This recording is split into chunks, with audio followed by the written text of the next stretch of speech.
That's not good.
Yo.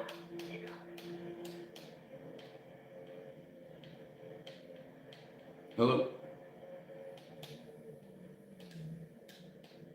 Just saying, I gotta change my thing, but I'm in the middle of a race. Just saying, I can't even hardly hear you. I just gotta push the button on my headset. The one that I didn't know where it was before. I've learned a lot about this headset. I read the book. I'm on my last lap though. Instead of pausing, I'm live streaming it, doing Xbox and chill. Yep, trying to collect hours on my YouTube account that is not moderated. I mean, monetized.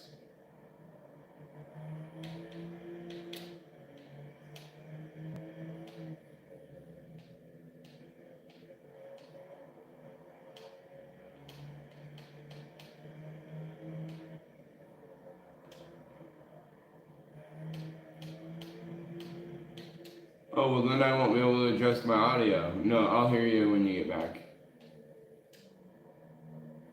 Alright, cool. Yeah, I can hear you a little bit. Alright, later.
What one? Oh yeah, dude. That was the one I started with for as far as motorsport games go. No, it's not a drop in the bucket compared to this. They changed it so dramatically. Why were you trying to turn that on? Oh wow, you have the disc. Crazy.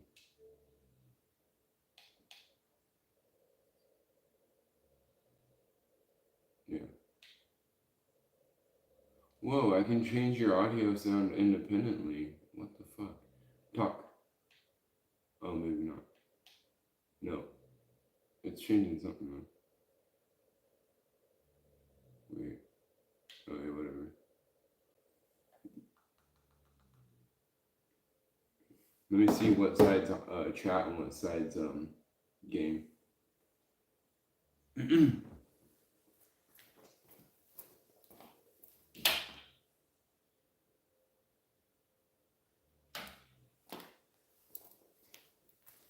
Game is forward. So if I go all the way back, the game is forward. So if I go all the way back, that means it should be mostly you. Cool. Nice. Wow, dude. This headset's so fucking dope, especially after you download the app on your Xbox for one.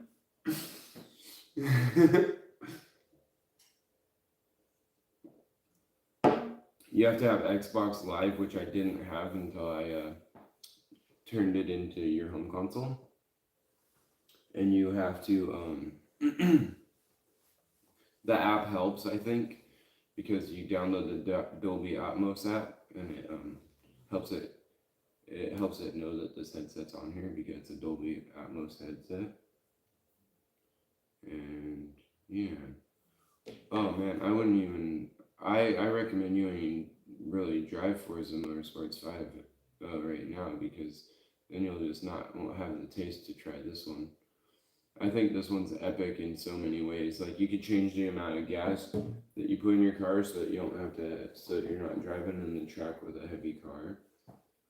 You can change it to the value. It tells you how many laps you can do. So if you have a 4-lap race, you can just put in enough gas so that it's got 4 laps. And you got pit stops. You can change your tires and shit. Your tires can wear out. But that's just the beginning. Like, all the feel and everything, it's all different. And also, if you're having a hard time in there with the car, you have to make sure that your front tires are like 29 psi and not 39 psi for one. And then you also want to make sure that you're towed out 0.03 or 0.3, just a tiny bit towed out, and it's like it starts it with toe in, because toe in gives you inline stability, but it decreases the ability to initiate a turn, while toe out will decrease stability but gives you the ability to initiate the turn a lot easier. So I like to go with a little bit more toe out on that side of 0, because I like it to be able to actually cut a corner. And I've never had an issue with instability while it's driving at high speeds. In fact, if it'll let us, which I don't think it did before, I would play some private game of Forza Motorsports 5 if you're interested in it. But this one that's like number 8, Motorsport 8, is fucking amazing. It is so cool. The only thing I don't like about it is that you actually have to upgrade each individual car by leveling it up. So like, if you level up a car and you didn't really want it after the career, like you say I was driving the Supra and I wasn't really that interested in the Supra, but that's what I chose to use for that section of the career. Well, I leveled up that Supra, and then I want to go to a different car and try to upgrade it with the credits. You can't do that because the credits are tied to the car and the leveling up of the car. Each individual independent car, and there's like, I don't know, 300 or 400 cars, something like that, or maybe 200 cars. I'm not sure, but hell yeah, I'll throw down on Forza Motorsports 5 as long as it's uploaded on this console. There's a good chance it's not on here. Let me look. Oh. Well, it's called Forza Motorsport. It's like all new. It's the 8th one, but it has no number. Like, I have 7, and that came out in like 2020 or something like that. And this one just came out like last month in October or something. They always come out before my birthday. Right before my birthday. I'm blown away though, because they took away everything in Forza Horizon 5 on me. I don't fucking get it. I'm so annoyed with that. Let's see if I have Forza installed. Ooh, it doesn't look like I have that Forza game installed. What the hell? Let me go here real quick. I had the disc for it too. That's what's funny, because back then I was still a disc guy. I was very into having the discs.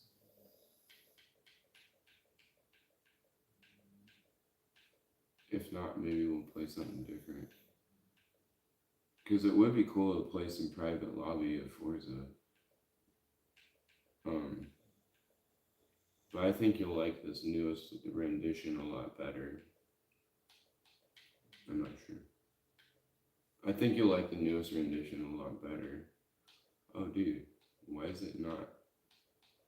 Dude, maybe I only have it on disc because it's not even in my full library.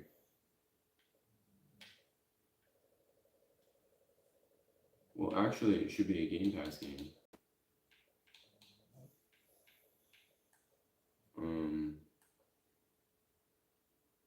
Well, let's go to the marketplace. Yeah, I must not have it downloaded on this console, which wouldn't be good because that could take a while. Same with you, it could take you quite some time. Oh, that's movies. I was like, they have Mario on Xbox? No way. Oh, shit. It's the movie. They have a new Trials game called Trials Rising. It seems like it's new. Rising?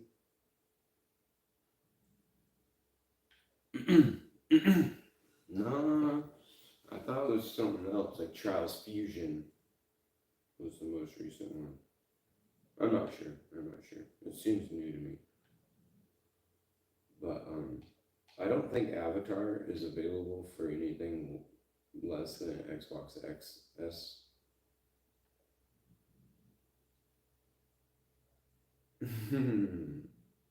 Right? Right. Yeah, dude, I don't think it.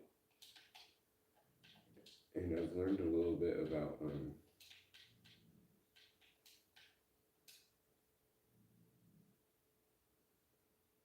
I've learned a lot about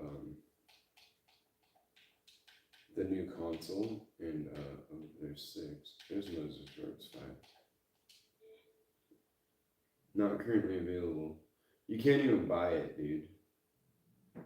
You can't even buy Forza Motorsports 5. So I can't even play it at all.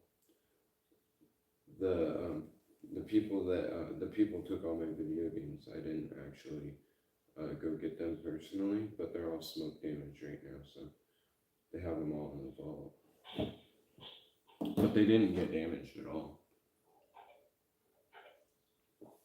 They were in a safe spot, right in the same spot that my grandma's crystalware was in. Yeah, which is gay. I don't know what it would take. Obviously, it would take forever, but maybe install Forza Motorsport because it's on Game Pass. You can just choose to install it right now and maybe pause it while we play something else. Up to you. I liked all of them, but Forza 5 was amazing. I remember playing that. Like, that's the one I put the absolute most hours in. Until this newest one, I think I'll be grinding on it pretty hard. It is. It's really good, dude. And just make sure that you do what I was talking about. If your car's handling really funny, like 32 psi on the back tires, 29 or 28 psi on the front tires, and then a little bit of toe out. It starts you with toe in, which makes it to where you can't really turn the fucking car at all. It's kind of stupid. And as soon as you change those settings, boom, dude, the car feels like it's fucking, your controller is stuck to the asphalt. Like, it's like you can feel it. And then I really, really, really like the cockpit feel versus the overhead camera for this game. It just gives you a way better feel, and everything that's trailing behind you, which would be the front seat back, the back of your front seat back, it kind of can slosh around, and you don't really notice it that much. And you're just like pulling around. Even in the rear wheel drive, I was just driving in the rain. It still felt like I was just pulling the car around with the front tires, even though it was a rear wheel drive car. You do this double blippy thing, bop, bop, bop, bop, on your way out of corners and shit, just to make sure that if you have a really high horsepower rear wheel drive car. I love the game because it really gives you that feel of authenticity, even if like you grab like a Mustang GT 500 or even like an old Mach 1, whatever it be, it has all those cars, you know. Or even like grab an all-wheel drive Subaru, and fucking it feels like an all-wheel drive Subaru when you just start screaming the tires, and it really feels like it. It's so cool. And they all feel different. Like the front wheel drive feels like an absolute front wheel drive. You're trying to drive it. If you power too hard through the corner, you get massive understeer, massive understeer. And then obviously with the rear wheel drive, you get a massive oversteer. and you're trying to power out of the corner. Yeah, that would have been front wheel for sure. Right? Yeah. The Honda SI should be a front wheel, right? Yeah. That's like a Honda Civic. Like the newest one. Well, I'll do a couple of races. Let me know when you're ready to jump on something else. Because no hurry there. I'll just playing Forza Motorsport. It is a Game Pass game. They release it instantly as soon as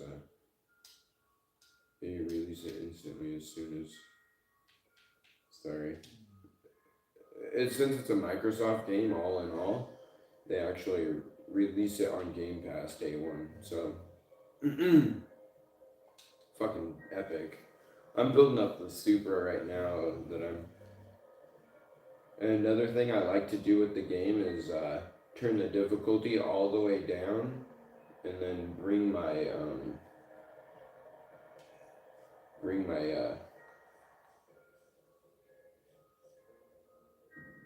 character all the way back to the very back of the line so that I have to work through all 24 cars to get up front.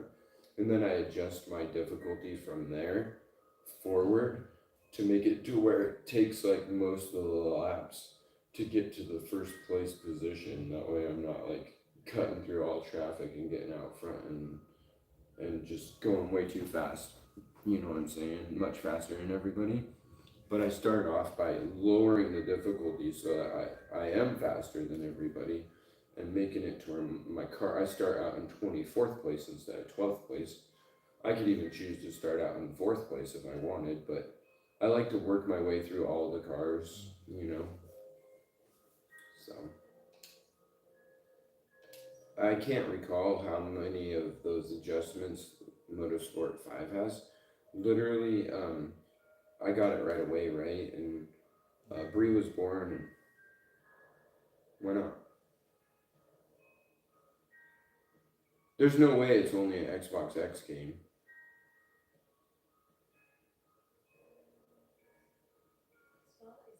Oh, that's fucked. I thought that had both. I thought it would work on both. Are you sure? No, I don't doubt it. I don't doubt it at all. And they don't have two options. They don't have one that says, okay, so when you're looking at the cases on the game store, it says XS on it. Okay, try the standard one, because the standard one should go on your console. The one that don't have an XS is the one that should work on a Xbox One. And it said no go.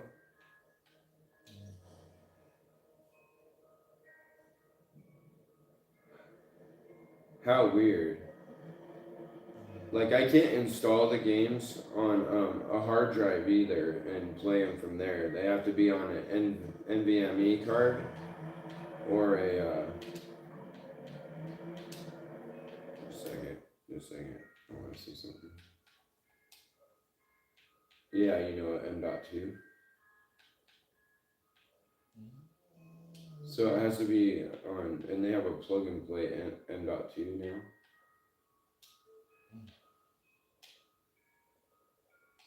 Yeah.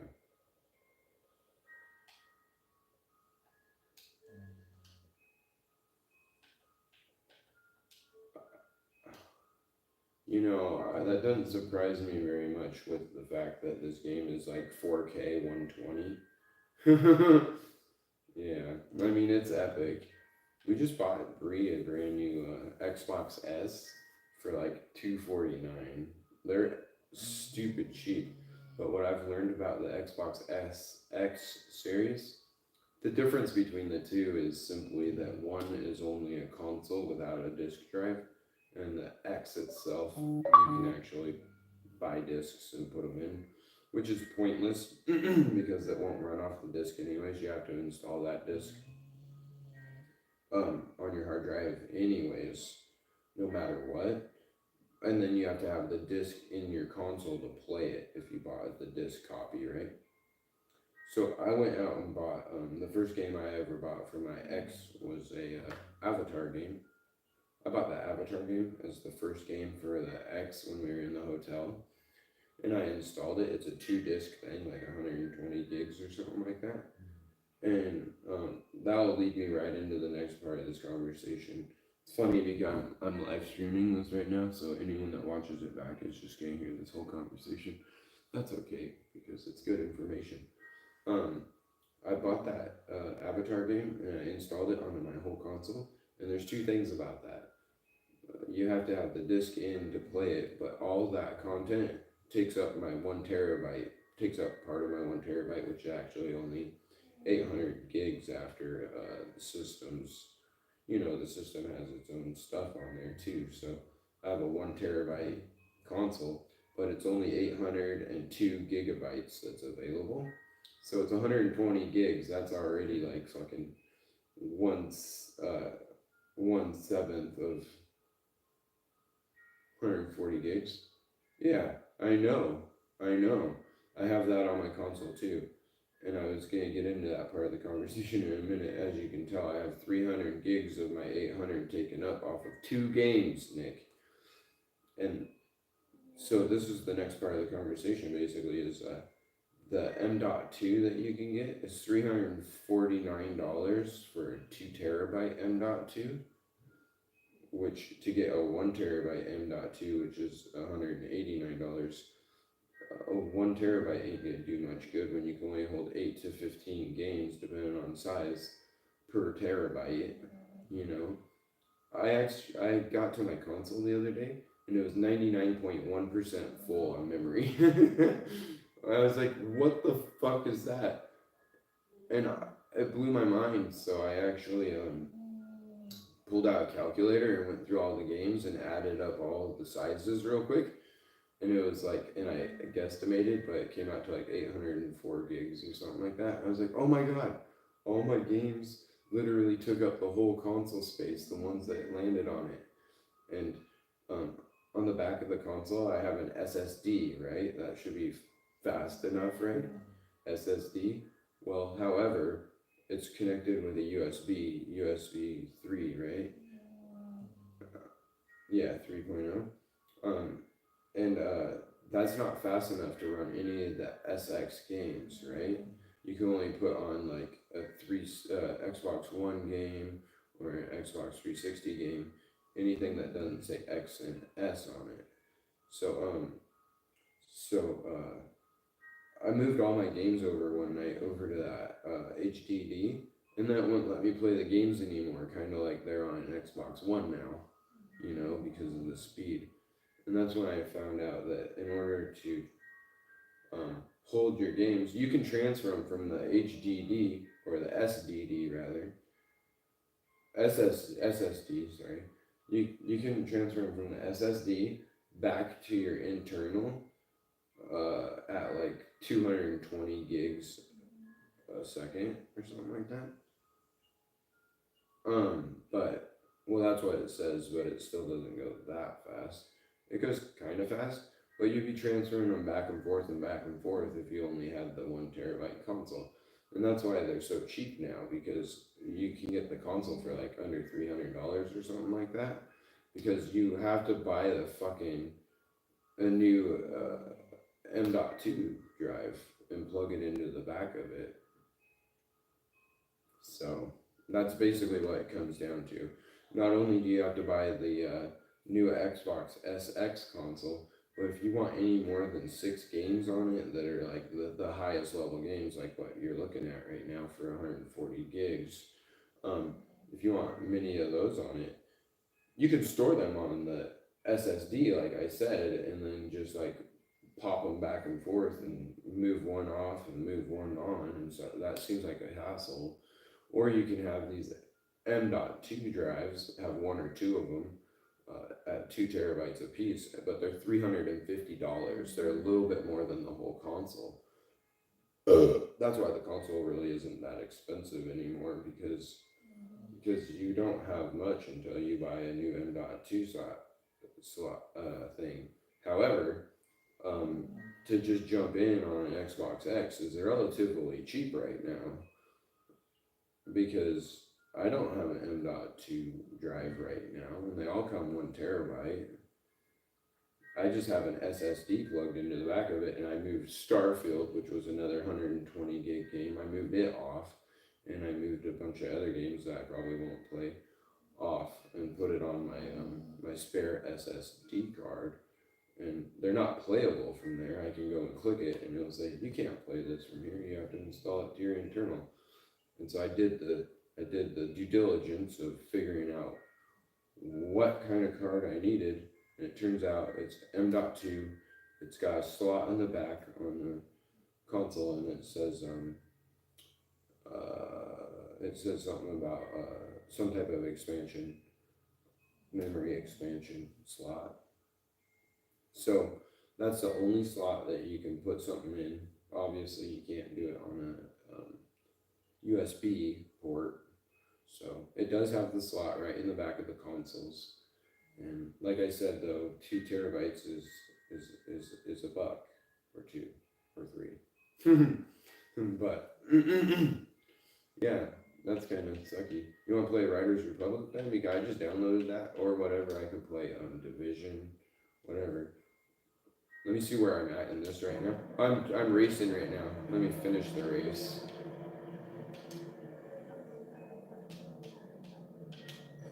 And just throw shit away. We don't play it enough that it matters. Yet. I don't know. I don't know where you're at on it. I'm just like, fuck.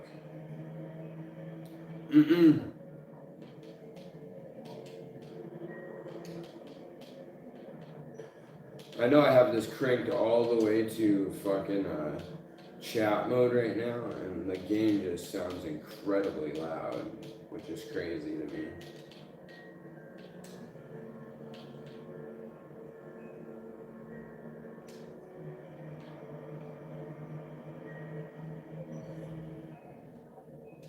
That was a long fucking stretch, dude. I just cut off track. I wonder if they're gonna penalize me. Oh, they gave me a warning. I'll take it.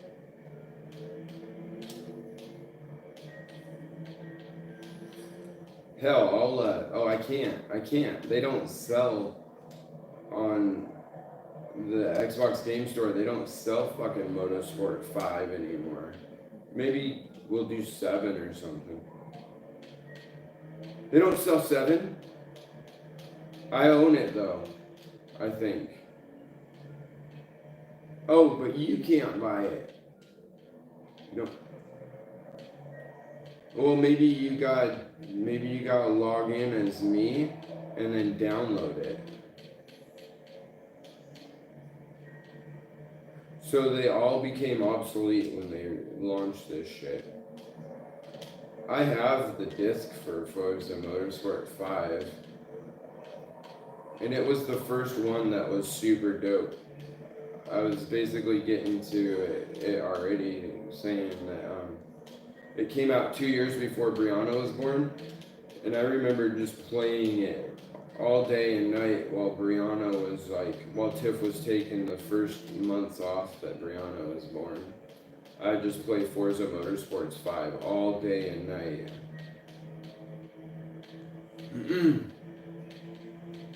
I love that game so much, dude. Forza Motorsports 5. And then 6 was like, oh cool, now we got rain and puddles and everything. This is pretty dope. And 7 was barely an increase from 6. And then 8 is just like, whoa. They really went to fucking town with this game. In fact, I just fell off the road. Are they gonna penalize me? No penalty. Hell yeah. I even increased penalty stiffness to increase my difficulty.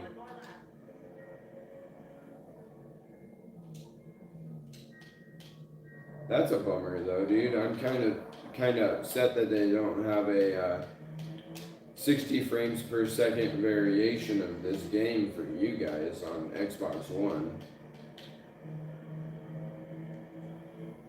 I see that with the games though, like Division has a SX variation and a normal variation, and most all the other games that we play,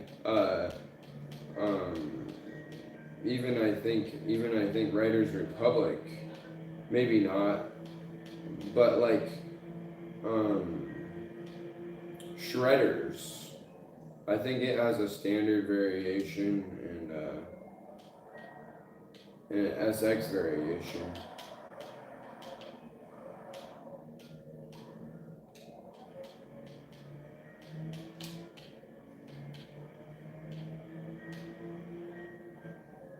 You have a standard Xbox One, don't you? You don't have like an Xbox One S, do you?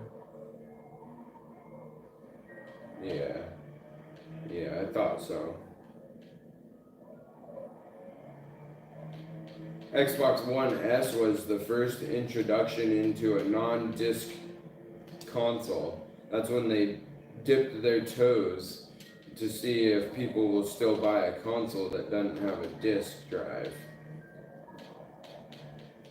The only reason why I have the X model is because it's the Halo edition. If it weren't for that, and it runs cooler in my eyes, it's much cooler. Breeze gets hot as hell to the touch. Not saying that it's actually a bad thing. Just the air that gets blown out of hers, it's hot as fuck, and I never feel hot air get blown out of mine. So I love my console, dude. I love it a lot. But the S model, which I just bought Bree, was only like $249 or something. And I was like, damn, such a dope deal. And her console works great, and it works fine. You just can't pop a disc in it. And at this point, discs are pointless. Not only are you going to lose them if you have a house fire, and you don't lose your digital copies. Well, if, yeah, but it's not only if, but when. No, just joking.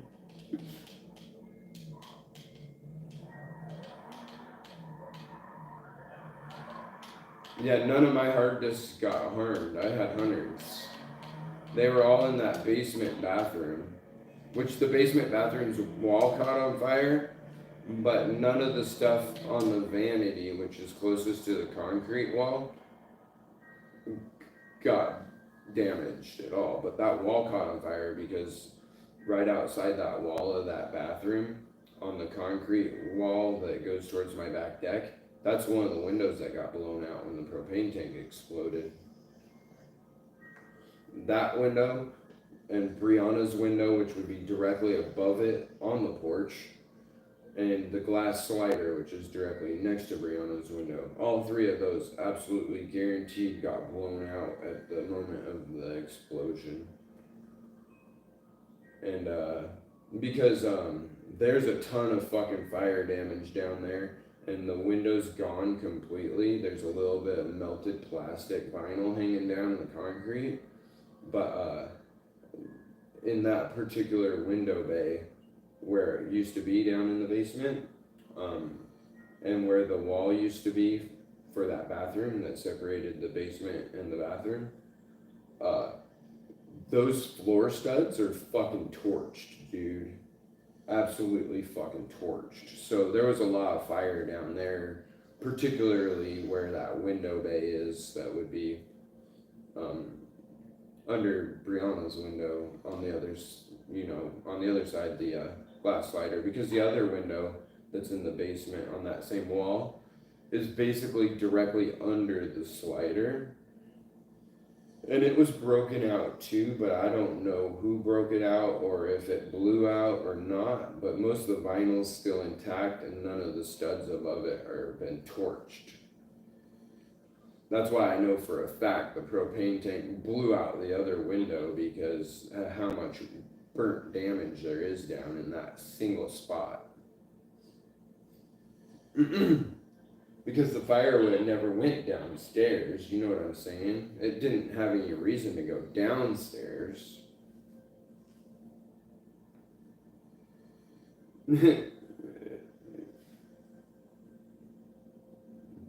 Yeah, however, the way oh, yeah.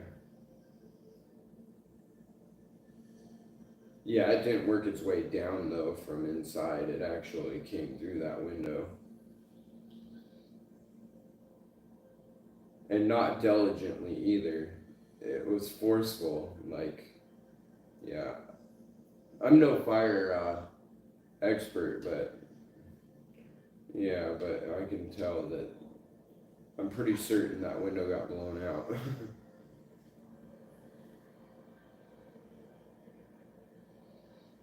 Alright, I'm done with that race. I'll play whatever you're into. I'm disappointed that you can't play Forza Motorsports 9, 8. What I'm gonna do is try to make sure I have 7 downloaded and then wait. Isn't your console my home console right now? Probably not. Or yes or no. Okay. Well, what I would do is if I have personally ownership of 7, I would try to download it onto your console and then we could play that. Because I recall number 5 wouldn't even let us play online anymore. Like the lobbies were absolutely shut down, which is stupid and weird of Microsoft because that's not normal of them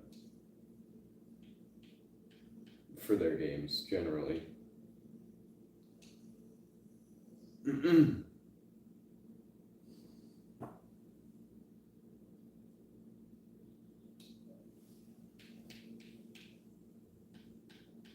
you want me to list off a bunch of games I have? I have anything that's cloud too, though.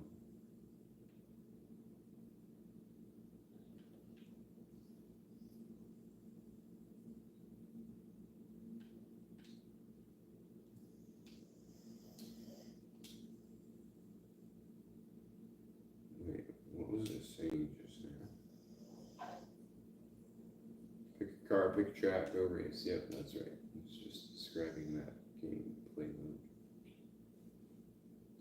You know how we were talking about my friend Donnie the other week? Well, I just found out today that his dad died in August. Yeah, it was kind of crazy to find that out. He's like 69 or something like that. Yo. So that's fucking crazy. Yeah, he had a decent life, but I mean, he died pretty relatively young and for no apparent cause, like natural death, but like he didn't have like medical conditions that were deeming him to be dying anytime soon. I mean, obviously nobody does almost, you know, but 70 isn't too terrible, but it's just so surprising.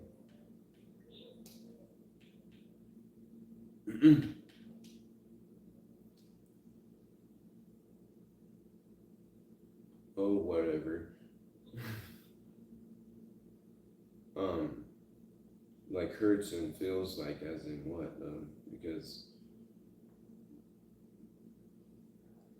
you need to take turmeric. You need to take this particular turmeric herbal supplement that's really good for your joints and arthritis and shit. I just started taking just the other day. I started taking doTERRA's Deep Blue capsules because I love the Deep Blue roll-on and the Deep Blue lotion rub. It's so fucking amazing. If my back hurts at all, I put that on and then it just starts going pop, pop, pop, pop. And I'm like, oh, the relief, dude, within seconds, dude. Deep Blue from doTERRA Essential Oils. And it's a very proprietary product. You'll only be able to get it from them. But that's not the only people that make an herbal supplement that's a capsule that you take that has particularly turmeric in it. And there's some chemical compound in turmeric that actually helps rebuild it's anti-inflammatory, yes, and it also helps rebuild the conjoint or whatever inside your joints or the cushion. Yeah, sure, the cartilage. But yeah, so you can get that stuff, but doTERRA's is a proprietary blend that does have that in it too. Oh, DOTERRA, or one R, DOTERA, and it's called Deep Blue, like the ocean, you know. But it's because you just put it on the surface and it goes really deep into your muscle pain, or even I always tell Tiff all the time. I'm like, my shoulder hurts so bad. She's like, use some of your Deep Blue on it. I'm like, yeah, but this is a joint pain, not necessarily a sore muscle. It's like in my bone. And even though I always say that, it always ends up every fucking time. All I have to do is put a little bit of it on, and the fucking pain starts to just melt away anyways. So it's super good. It's super amazing. I like to get it used to be the lotion we always got, but then you have to rub in lotion, and then you have the smell of the world's strongest mint you've ever smelled in your life. Like if you have a plug nose and you smell it, boom, gone. That's what its base is like some type of mint. Well, not its base, but that's literally what it is. It is absolute menthol of some sort. But and it's not like icy hot by any means, but maybe icy hot wishes it was kind of like it, to be honest. But yeah, so do remember that and look into it. I have some. You can check it out too. Monster Energy Supercross, the official video game compound. That must be an add-on. Yeah, these are all add-ons. So I'm not sure what you want to play. Oh, see, I own Motorsport 7. Oh, wait. It says it's pinned. Let me look in my games and apps real quick. Full library. Forza. Dude, they probably took it away, dude. Which is fucking stupid. I only see all the Horizons here. Oh, dude, they took it away. They took that shit away, dude. And Forza Horizon 4 and Forza Horizon 5 on my console both say right now XS. But I know for a fact you can play 4 and 5 on your console, so they have it on both consoles. So I think that's weird. Damn, dude, what a bummer, man. Oh yeah, and we were playing Halo the other day. That was pretty epic. I'm not sure. Did you have anything on right now that you're playing?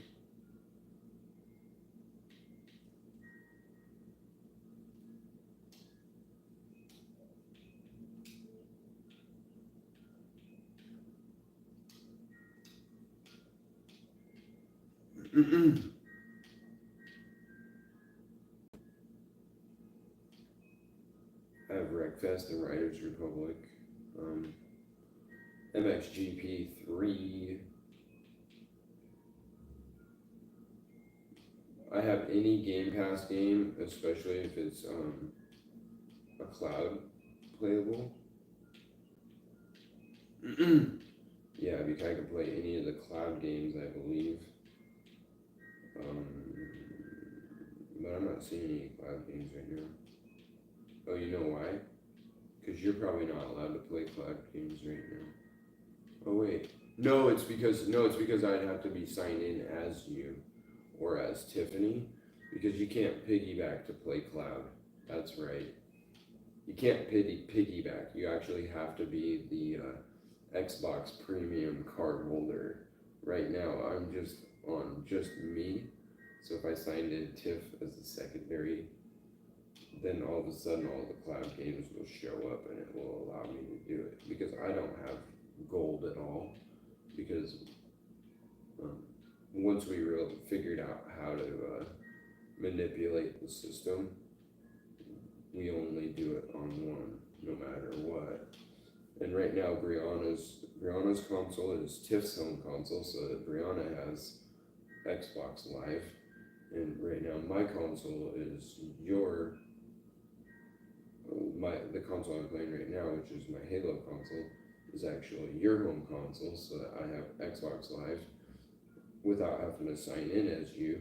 That way, when you sign in at your house, it knows that you have Xbox Live, and so you're on Xbox Live, and this is your home console. And so while you're away from home playing in a different state because because you work out of town, your kids can still play Xbox Live at home with only one. That's kind of how it works. You know what I'm saying? We're just kind of manipulating it and sliding it. Yeah, or for multiple families at this point, kind of.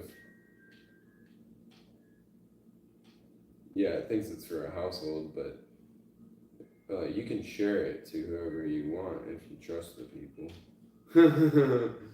You gotta trust them though. Yeah. And we figured that out so many years ago, right?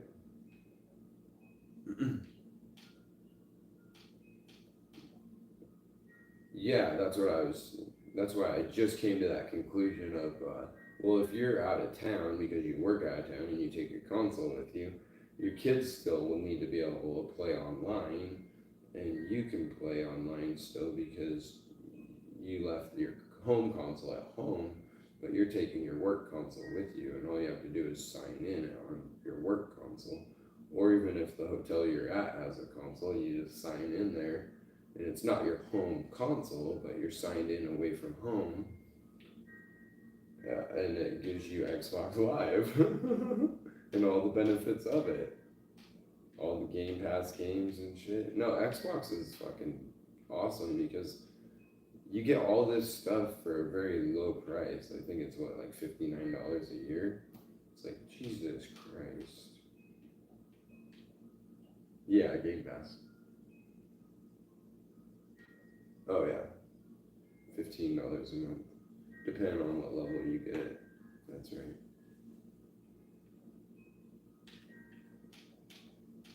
Well, that's one thing we were gonna do for you guys for Christmas for sure was get you a whole bunch of Xbox Live because I know you've been running it for a while, and before that we were running it for you for a while and paying off both of them. But I'm pretty sure right now you guys are ending up paying it right now, and I want to just get you some, maybe a year and a half or two at this point, right? But look at all the games you and your daughter are gonna check out, though. It is, but you never play it, right? And that always makes it rough. But however, we use it constantly, right? I use your account constantly as well as my wife's. So that's why I really, really, really wanted to actually just give you a whole bunch of cards to just like give you the next fucking year and a half for as a gift, because we do use it a lot. So it's helpful for us that you have it, and we know that.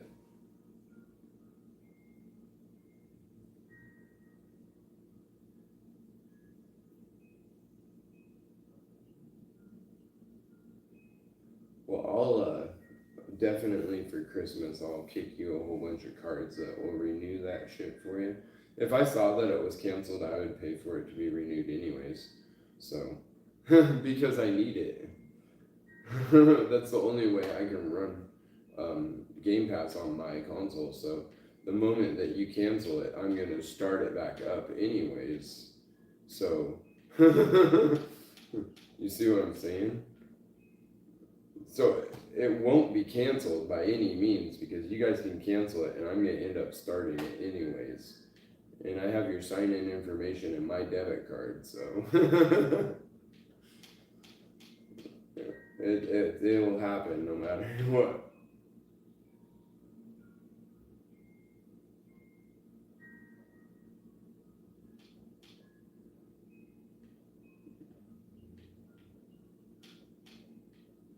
Crazy, yeah. I don't have anything but a shared bank account myself personally. I don't know what Tiff has. So yeah, I have 60 games on my console right now. Anthem, which is a fucking good game. Army of Two from 360. Oh, it doesn't matter to me. I'm not sure what we want to play. I kind of want to play this, World War Z. Oh, it's paused. I don't have it downloaded anymore. Division sounds fine, or Riders. But, yeah, just start just dumping shit on the ground, man. I would.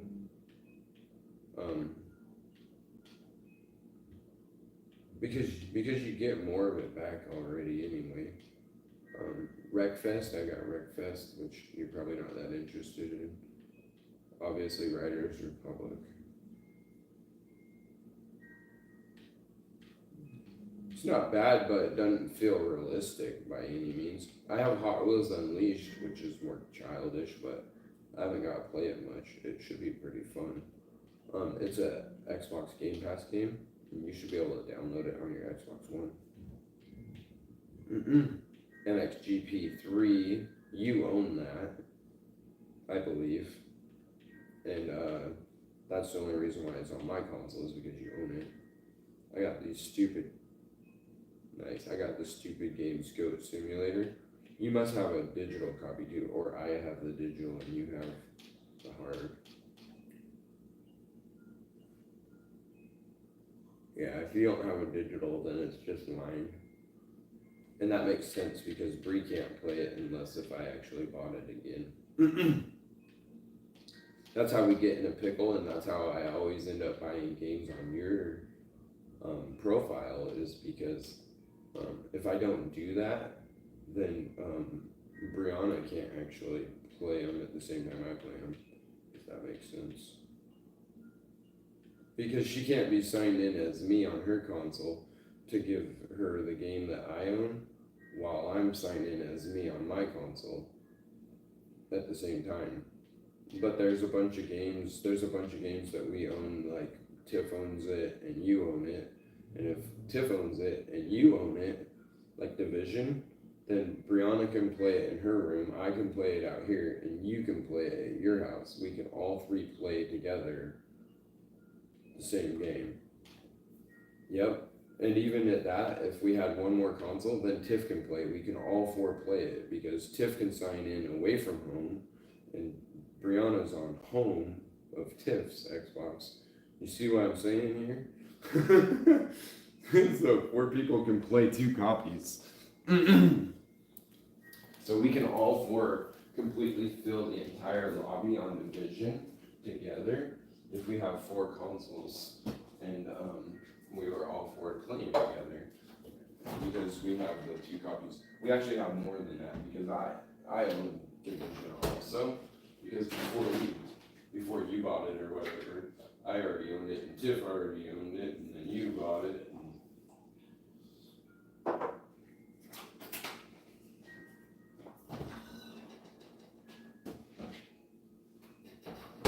Yeah.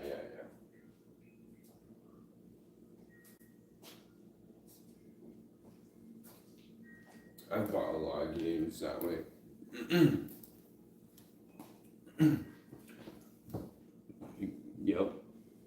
Yep, exactly. I have Division 2 and 1 in hard copies, and they should be safe because that part of my bedroom didn't burn. Some of those games were upstairs in my bedroom. All my Xbox 360 games were in the basement, and a couple Xbox One games were in the basement. And where they were, they didn't get any damage.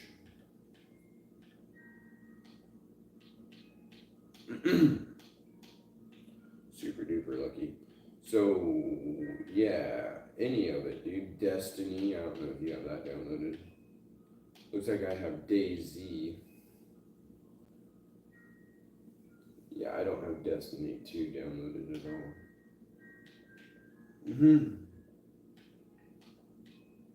I have most of the. I have all the Horizon games, which was weird feeling because I couldn't drive them, but it's still doable, manageable.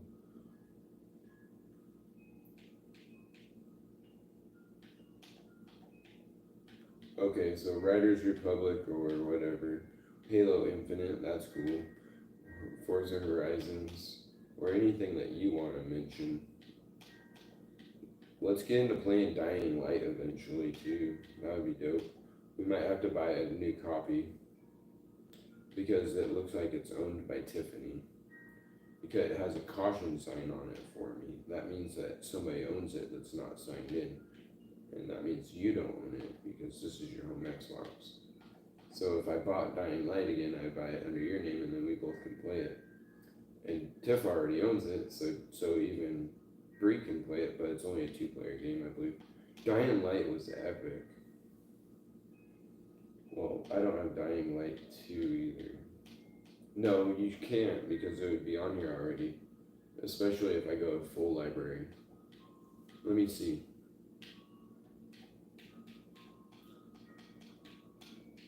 Maybe you're thinking The Evil Within though. Because their covers look a lot alike.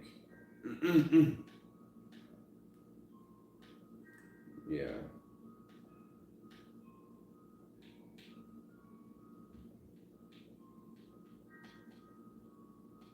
Yeah, weird. I don't see it on my full game either. Which is weird.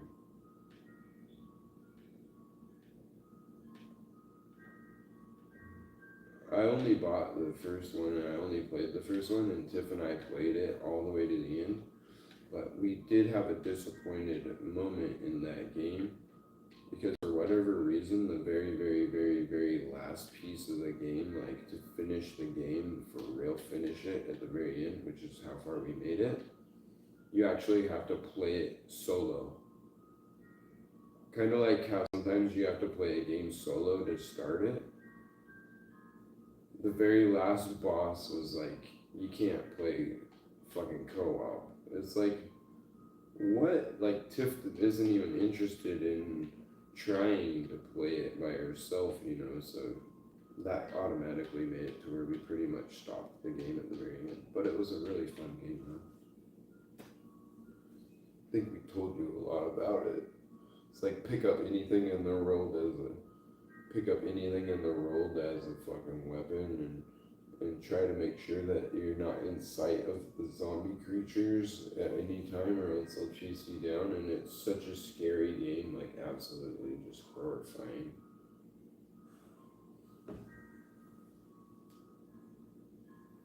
Yeah, it was pretty crazy, dude.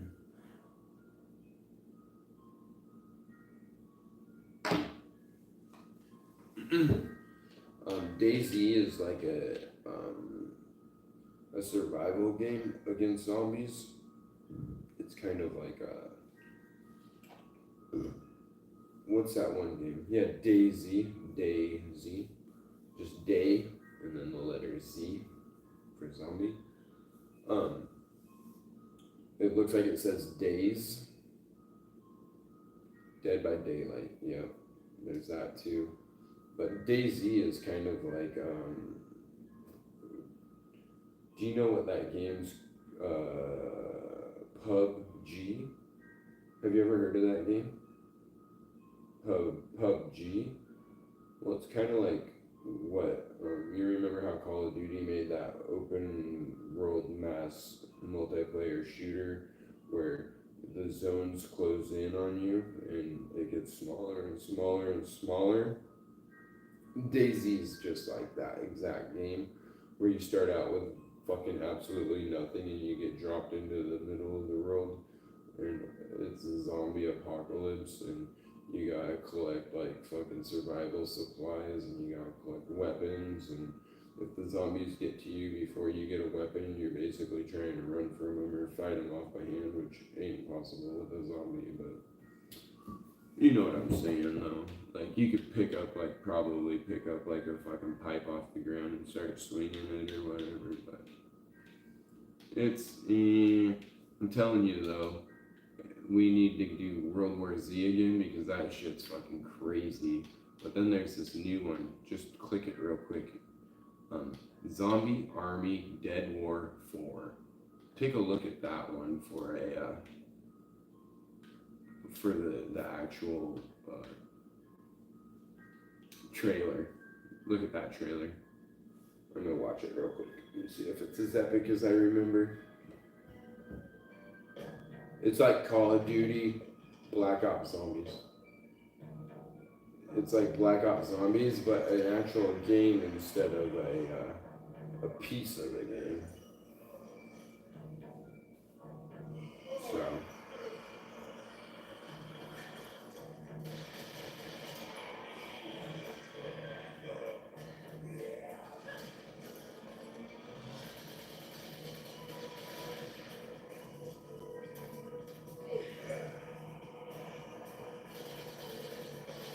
You don't remember what?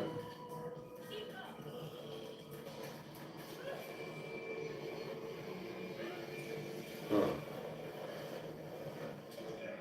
I'm curious, am I very loud in your headset? Pretty loud. I wonder if your microphone is not allowing you to be very loud. Because I have it like cranked towards yeah, crazy. I'm not sure. I'll have to play.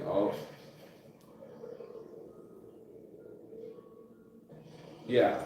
What I'm gonna do is I'm gonna play some video games with Brianna and see how I can hear her over the game. And then I'll have to investigate more into it if it's the same situation. Because the game's way louder than the chat and it's kind of obnoxious.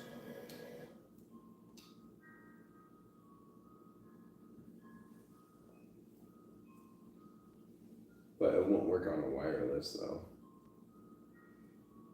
Or maybe it will. Oh, you unplugged it and it didn't mixer anymore. Oh, as soon as you unplugged your headset, the mixer quit mixing. Motherfucker.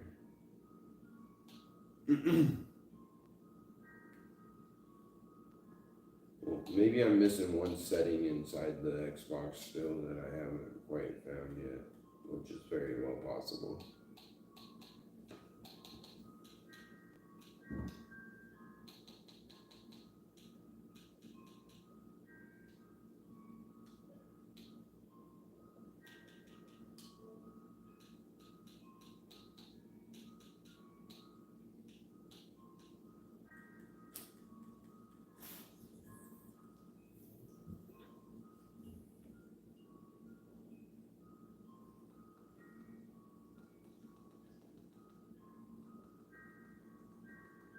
Yeah, definitely. It's just basically just like Call of Duty Zombies, but minus Call of Duty.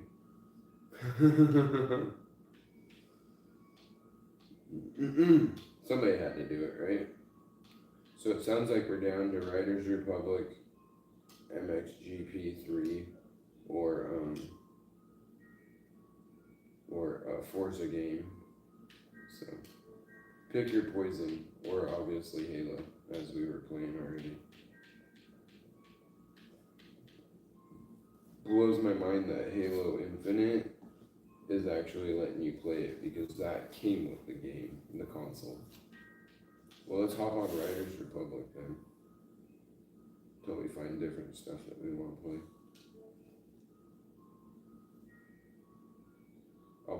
I'm down with Riders Republic. It's fun.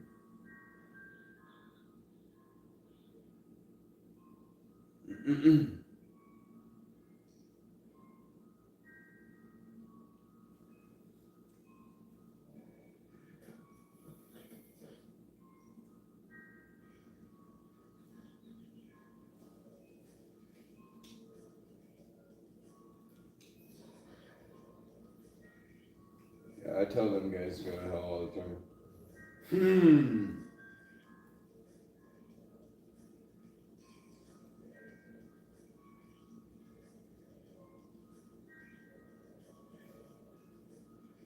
Yeah. How much was it? I thought you just got Windows. Oh, I guess not, right?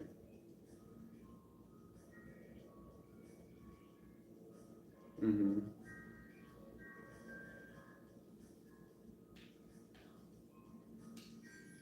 Yeah. Mm-hmm. I remember. Are they still sealed completely, like as far as the gas that's in between them? That's good.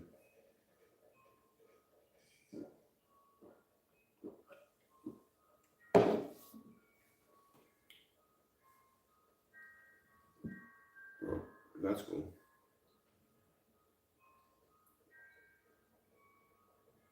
Mm-hmm. Was it the same company? Oh, okay. What was their name? Because I bet they were on my door the other day. I believe that. I believe that was the name. Yeah, and they won't leave you with a card or anything.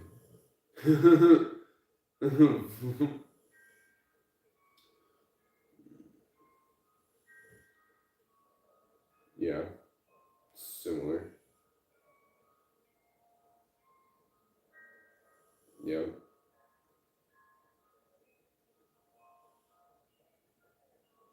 Mm-hmm.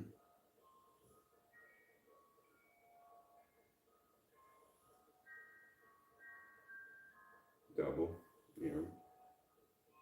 That's cool. Uh-huh. I know. We're gonna.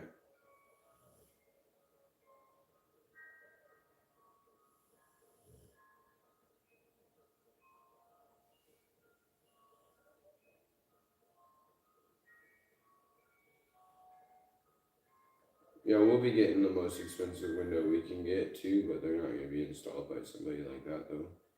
So I'm not quite sure where we're getting them, but my dad will know where to get them. Wherever Kim Greer got his is probably where we'll be getting them.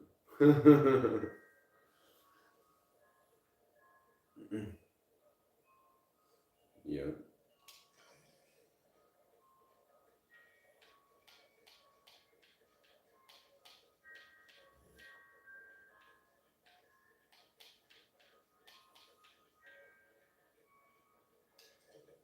Oh yeah, no, yeah, I know.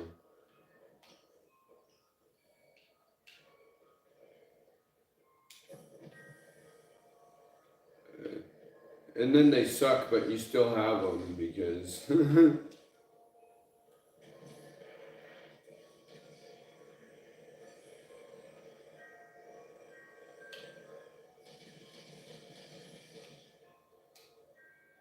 only what, $200 or $300.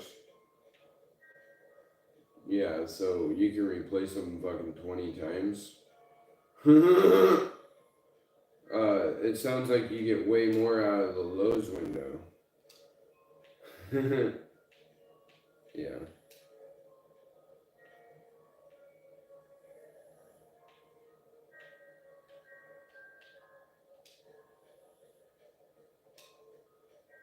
yeah, crazy.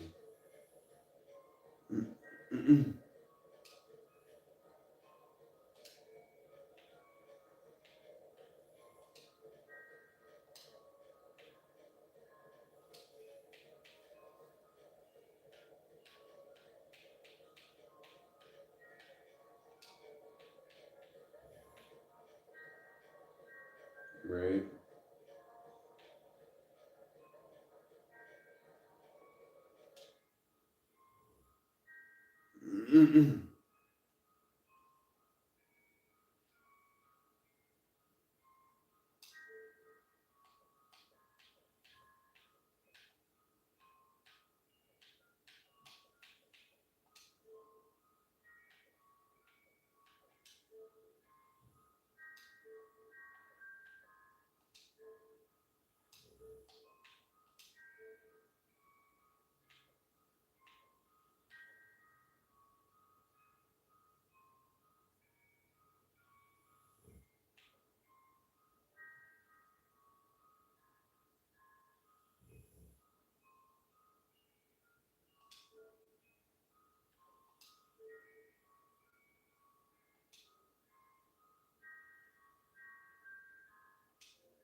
Here, I'm sending you an invite.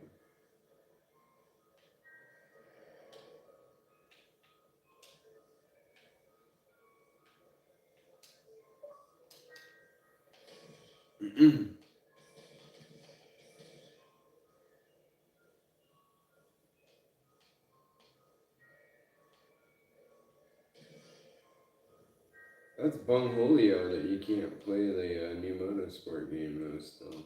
Oh, motherfucker. I found a balloon already. Yeah. How do you land again? I forgot now.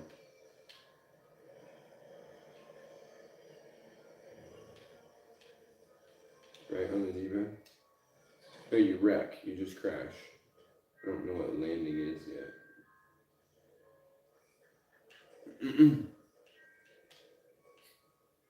So, just get to me and then we got a balloon right here already.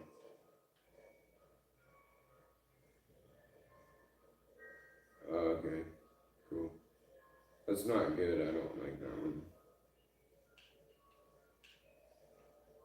As in you're close to me?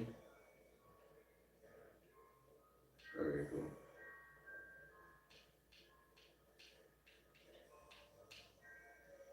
I don't know. There you are. You see the balloon? On that rock? On that peak of rock? But it's there for you too? Cool. Oh fuck! Oh, I got it. That was close. Use A to take off instead of the bumper button. Did you get it? No?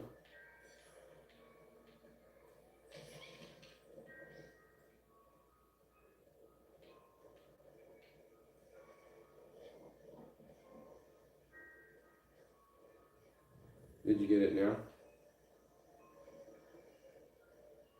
Yeah, I don't see it now because I got it, but I think it's this rock right in front of me. Cool. I'm out of here. On to the next spot. On to the next one. Or on to a race. I don't know.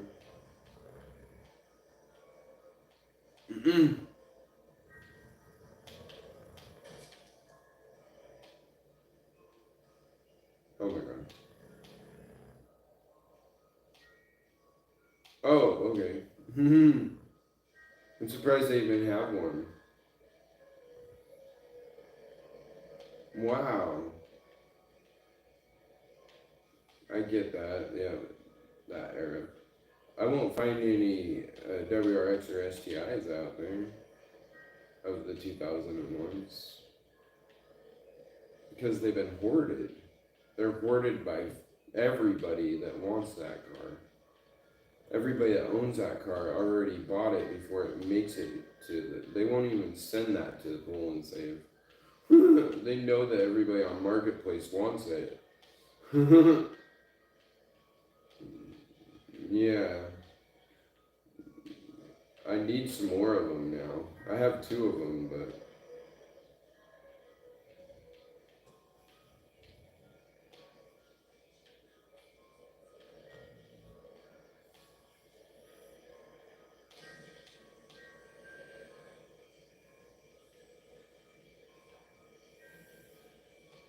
Right?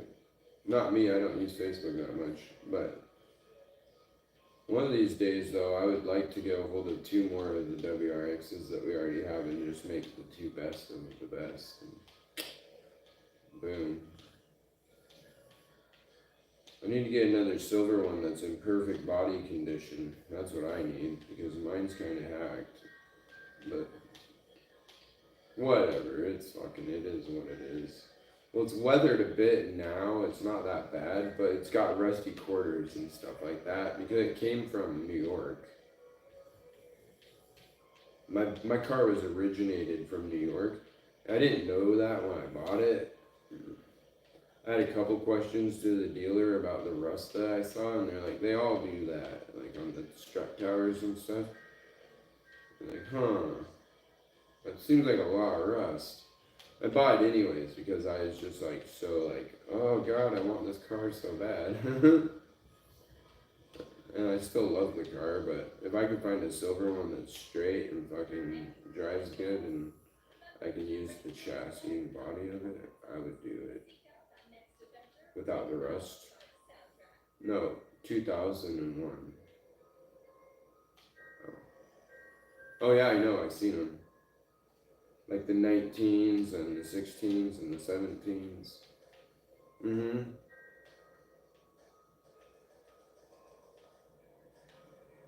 Yeah.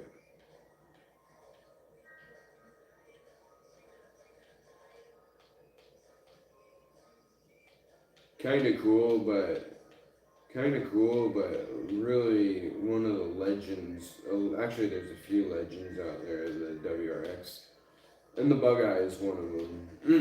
And I wouldn't give up on my Bug Eyes. The Bug Eyes, they kind of look like a Volkswagen Bug on the front. Got a round lens headlight. And then they went to like a Blob Eye, which is kind of like a little different than the round one. And then they went to a Hawkeye, which where they look like kind of like our Outback or your Forester, where they kind of go wrap around the hood front a little bit instead of just being a circle out front. Those were like the Hawkeye ones. Not necessarily, but the Hawkeye is similar to that. I'm sure we're onto a totally different thing than Hawkeye at this point. And when we hit the 2011s and 12s or whatever yours is, ours is an 11. Yeah, they got the same headlights. We have the same headlights, but they're not the Hawkeye ones. Hawkeyes are like 2007. But very similar though. It had that wrap around to the corner of the car to where it's partly on the side, and marker lights and stuff are all incorporated in the headlight. That, yeah.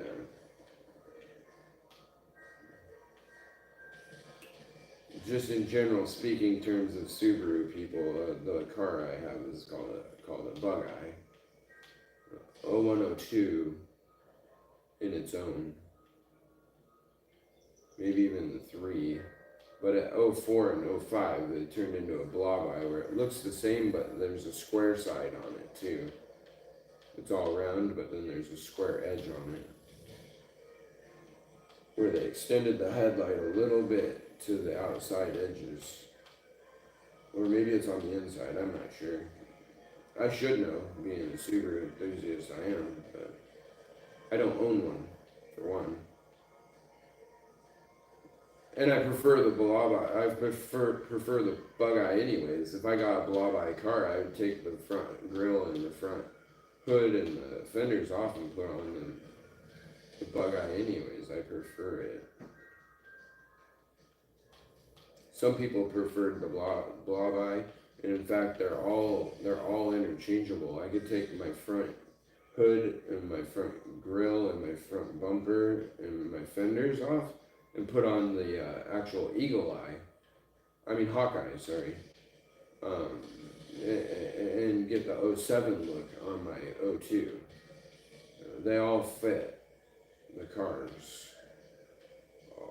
All the way to like 07 fits my 01.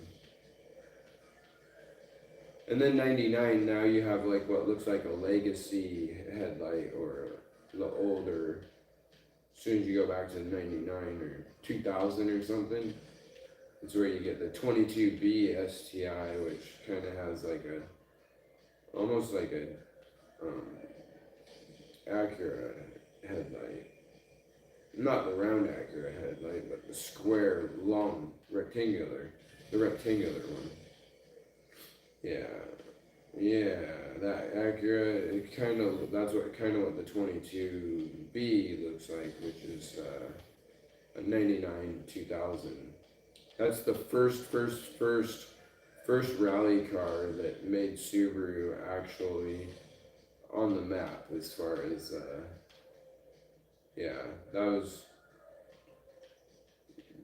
that was the moment that Subaru entered into professional rally.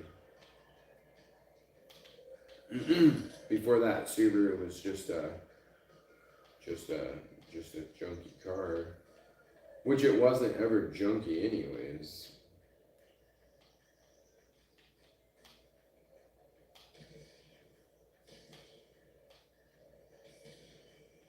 Yeah, which car is that? Just Subarus at all? Yeah.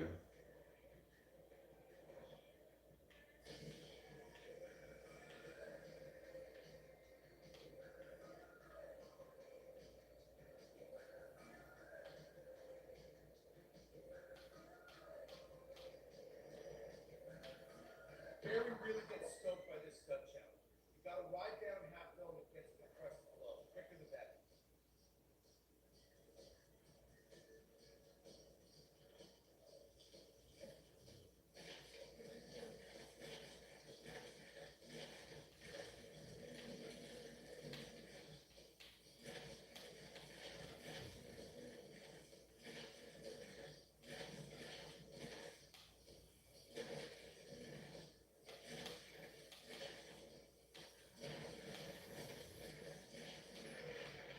That's weird.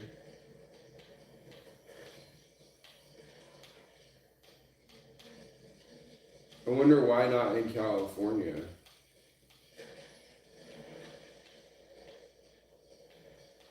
Yeah, you see them a lot in Oregon, though.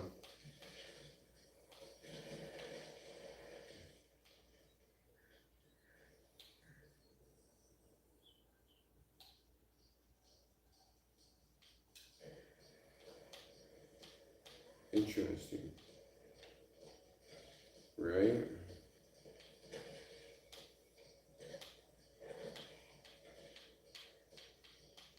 I have like 4 or 5.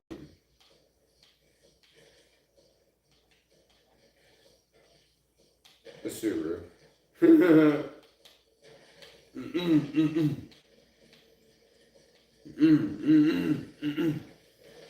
Especially in the snow, man.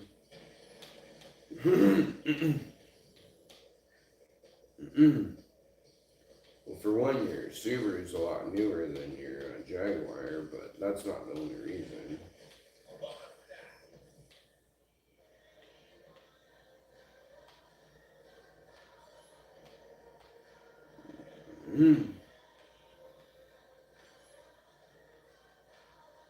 Well, there you go. That in itself is worth fucking having it for life. How did it save your wife's life? Just gives her way more confidence in driving, and she almost would have gotten in an accident.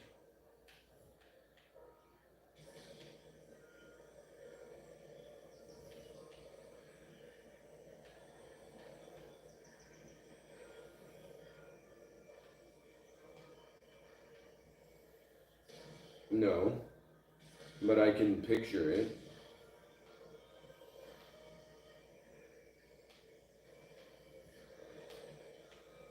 Sure, when you take a right instead of going onto the freeway.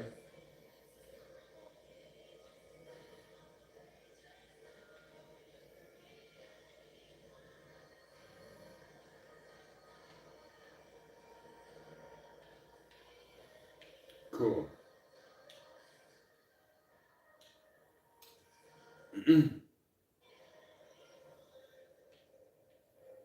I'm not sure. I don't know the roads around here.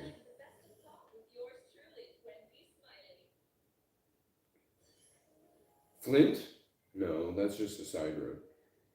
TJ Meenock, that's how you get back through the backside of the city. That's how you get back into town without going on the highway. Yeah, and it's absolutely crazy if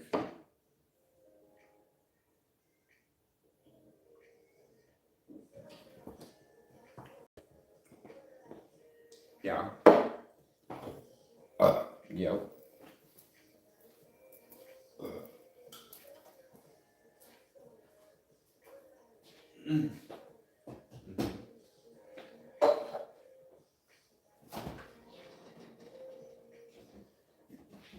Uh-huh.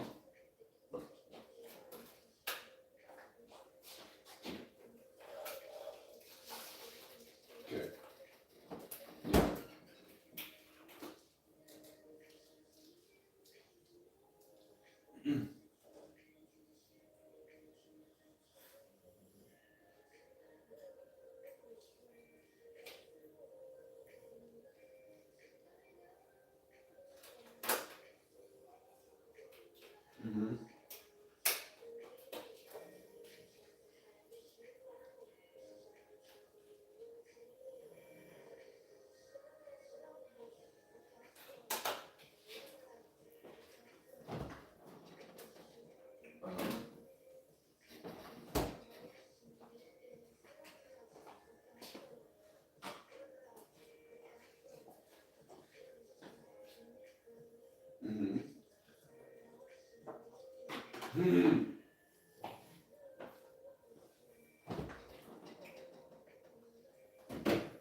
Probably drove out of it.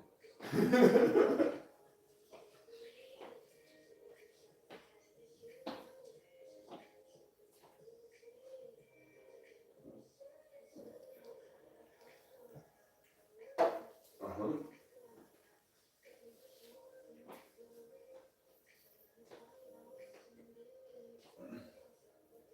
Yeah.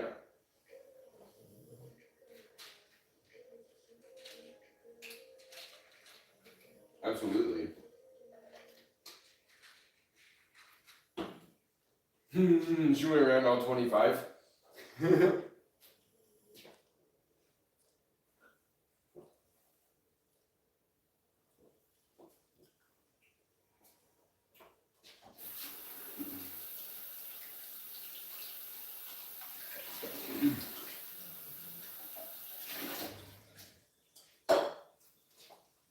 That's crazy.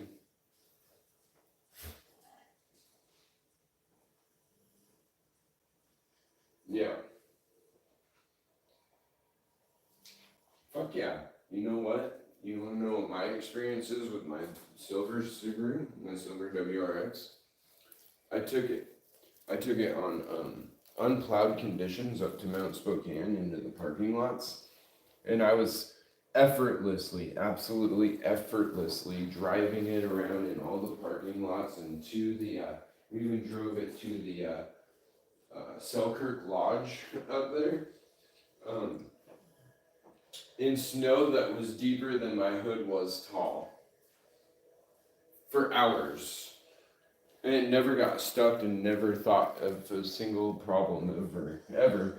But I had Hankook studdeds on.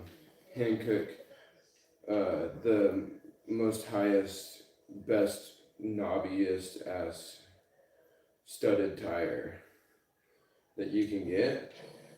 $260 a tire type tire. And no, that car was driving through snow drifts that were as tall as my windshield wipers were. Couldn't see shit at all. Most of the time, as my hood's pushing it up and over my window, making a snow drift. Doing donuts and shit. It was for fun. I don't think I ever worked up there while owning that car. I just know that it was at a period of time when there was just so much snow they closed the mountain because they weren't able to snow plow the roads.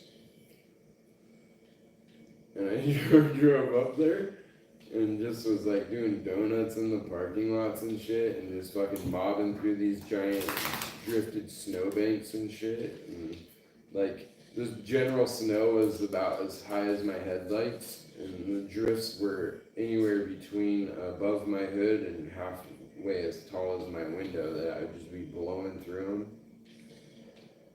The car is the most amazing thing in the world, dude. And that's why I would never, ever, ever give up on not only Subaru the brand, but my cars themselves, you know? Like, fuck. And it's funny because you get black and white. There's nobody in the middle. You get black and white. People see my cars. You know how I have the two WRXs sitting in my yard? Yeah. They either are like, dude, you have the best cars in the world right here. Or there's somebody that says, you drive Subarus? I'm surprised they don't break down all the time. Like, or somebody was there at the house and he's like, or go with this kind. Either way, you own Subarus, so you're used to stuff that don't work. I just laughed at him.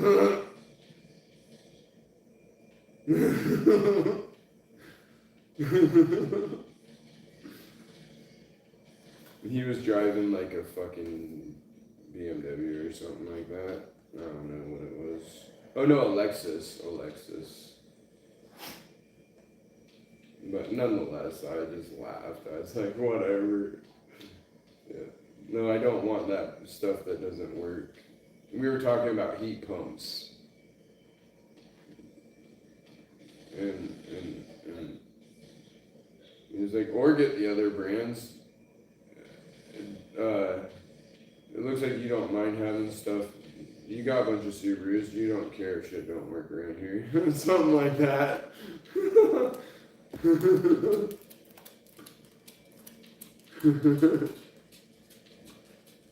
It was silly.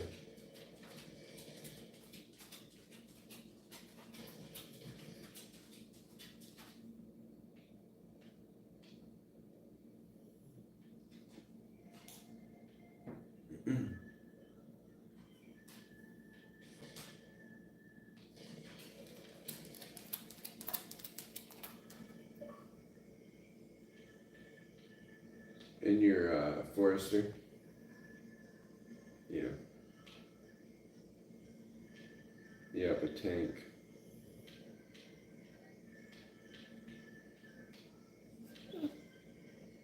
You can go outside? Yeah, that's so.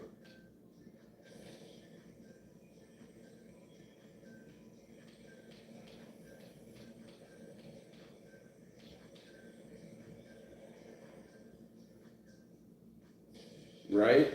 Exactly. And it. Oh, it can't, dude. And there's a lot of friction in that drivetrain. Try to push it around, especially if you turn the wheel any degree at all.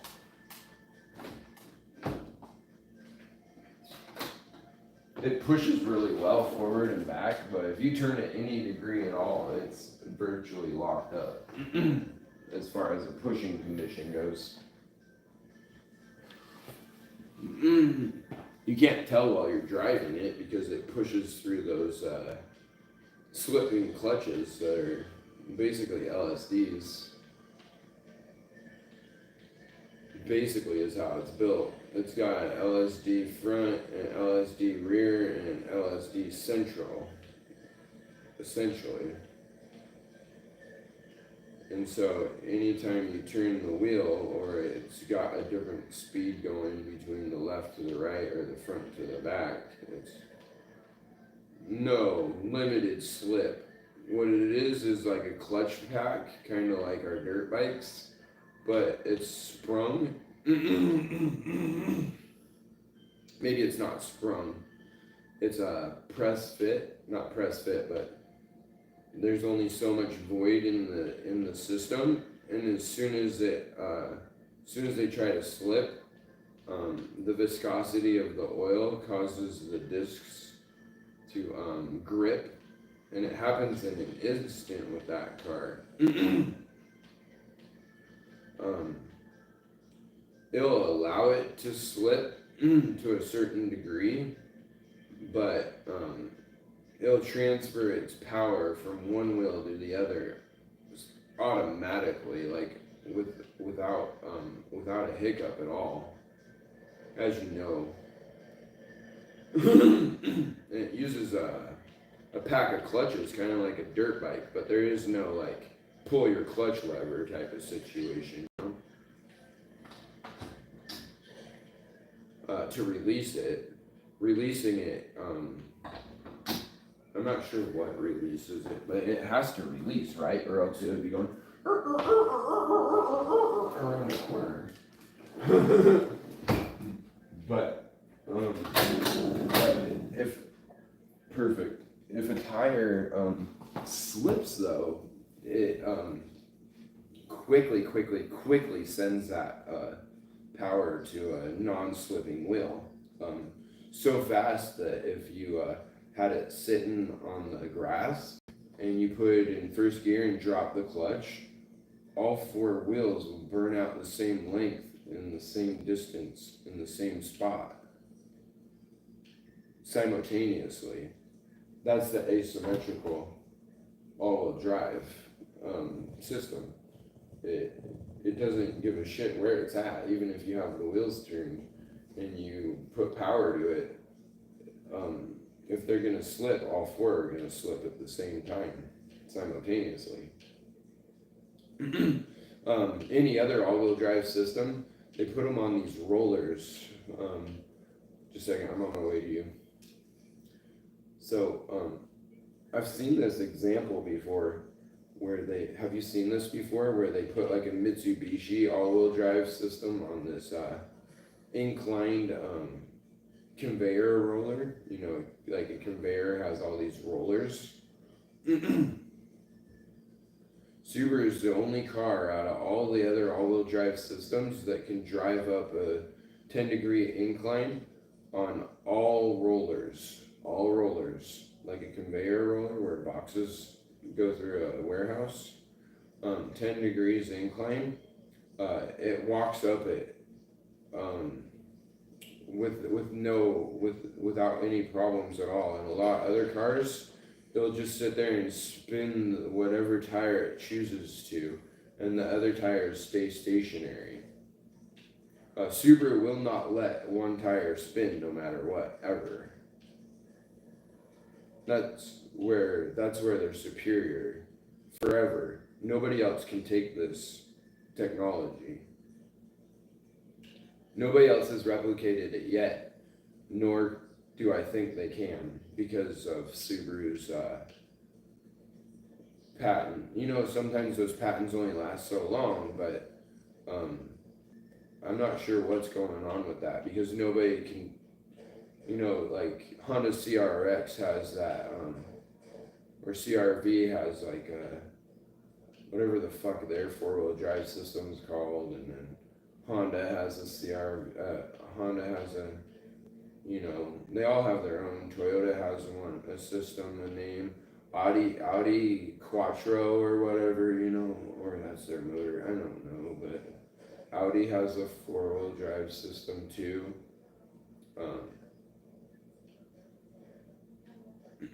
Yeah.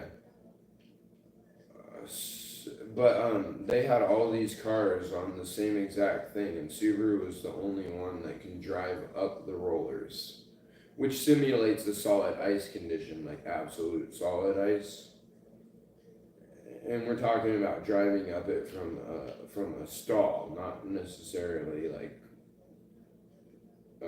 you're driving up it from a stall. They're intentionally trying to show what Subaru's good at. Not, you know, like if they hit it with some speed, maybe the other cars could drive up it. But I mean, some would say that the test is biased, but it's not really biased because what if you stop on a hill that was solid ice? You got another one? That's crazy. I was just getting ready to go find an event. But...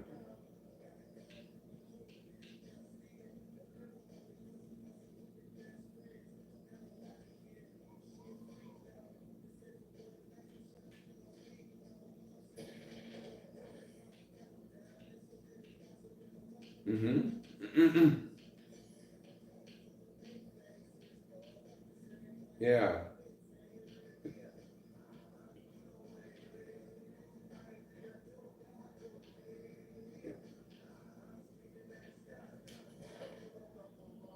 Yeah, and the only way she would have got it to stop sliding forwards is to put it in reverse. Because at that point you're relying on the braking system and the ABS system to stop you from sliding, which isn't nearly as effective as its traction control, aka symmetrical all-wheel drive system. And when they came up with when they incorporated which everybody uses it now, the same system, when they incorporated what's it called? Traction control. Traction control. Which traction control is a variation of ABS because once they learn how to do ABS, traction control uses the entire ABS system to do the traction control part. But anyways, because you know how the ABS, when it feels the wheel is locked up, it'll release it a little bit, and that lets the other ones, and it just kind of goes like on a keyboard, like fucking goes from each wheel to each wheel to each wheel to make sure that none of them are staying locked. It just releases a little bit. Well, it uses the exact same system on a different function to do traction control, because if it notices one tire wants to spin, then it'll apply the brakes a tiny bit on that tire, which will send the power to another tire in the system. And then if that tire or another tire wants to slip, then it will grab it just a tiny bit with the brake, and then and so it's just passing off of the power by gripping the brakes of the tires, which is basically reverse of ABS, but it uses the actual ABS system. So without discovery of ABS, you wouldn't have any traction control at all in the way that it was discovered. All cars have these ABS systems and traction control systems, right? But once they made, are you on a bike now? Nice. I'm gonna come up here and start the event maybe. Once they made the traction control system and Subaru incorporated that into their symmetrical all-wheel drive system, it made the symmetrical all-wheel drive system that much more powerful, because now it can actually use the wheel speed sensors to know if a wheel is wanting to spin and apply the brakes really quickly to that wheel, which transfers the power immediately into those LSDs, which are the clutch packs, and which sends it into either the opposite wheel, if it's a front wheel, into the front wheel, or there's also a central diff where it will send it front or back, and then there's also a rear diff, which they're all three LSDs. And it will send it either wherever it needs to, depending on what wheel's slipping. It will just grip it a little bit with the brake. So it literally, just discovery of traction control alone made Subaru that much more powerful in its own system. And LSD is so powerful, so freaking powerful, that my dad got a Yukon LSD installed onto his one of his two white trucks that he owns, and he calls it posi traction. That's all he calls it all the time, even though he knows for a fact that he bought a Yukon LSD. He says, my truck that has posi though, anytime I turn a corner, both tires will always, no matter what, spin at the exact same time and the exact same length.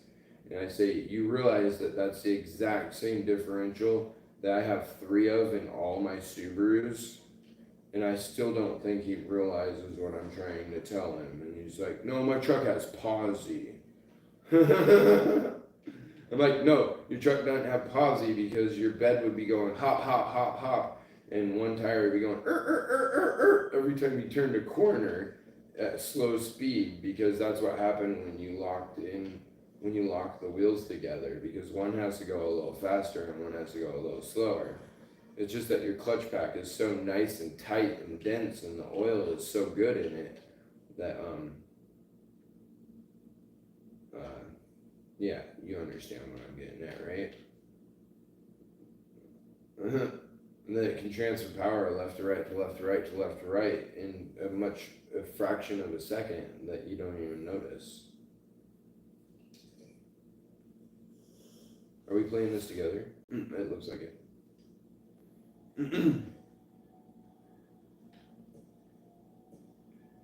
But yeah, I love Subaru. I absolutely love Subaru, and I always will. And it's funny because it's such a controversial vehicle. I've always told you guys about Subaru forever, and I'm sure you were skeptical forever and ever.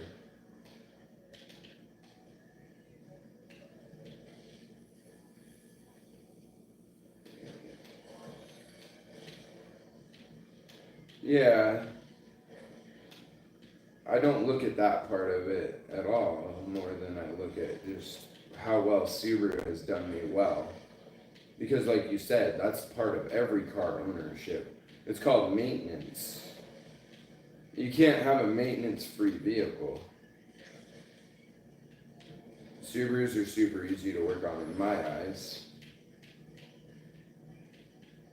But, I mean, in other people's eyes, you know, we're all different people. Some people like Hondas. Oh shit. Hondas are good cars and Toyotas are really good cars too, so I'm not gonna argue the fact that they're not good. They're dependable as hell, dude. Like, what? They all have their place, yeah, but it's not in my driveway. That's all. Each their own, you know. People say the same thing about Subaru. Don't fucking put that thing anywhere near my house. I love the rumble of a Subaru, for one.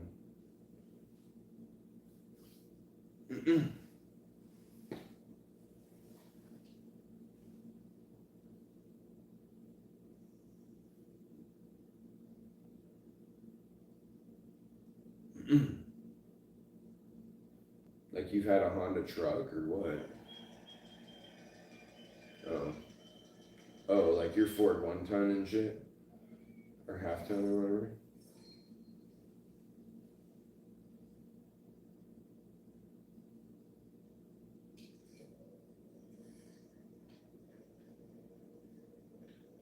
Well, Honda makes the bigger SUVs too, though.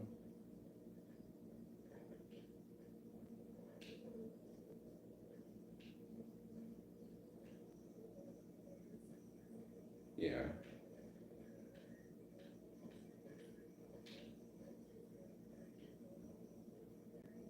And sadly, we can both guarantee that its all-wheel drive system isn't as efficient as a Subaru car. Yeah. Which is absurd, but well, also, like I said, I don't think that there will ever be a time when another manufacturer will have that technology that they put into that car for whatever reason, or else they would have already done it. That's my point. Because they've been symmetrical all-wheel drive since 1990. So, yeah, my Legacy that was a 91, symmetrical all-wheel drive. An 88 Loyal had a click high-low gear shifter. That's like the era at which it changed into symmetrical all-wheel drive, and every single Subaru, it doesn't matter what Subaru it is, doesn't matter if it's a Tribeca, the Crosstrek, the Accent, they're all symmetrical all-wheel drive. Every Subaru, it doesn't even matter what level of grade you get. It comes with symmetrical. That's their what do you call it? Their staple or whatever of the Subaru line.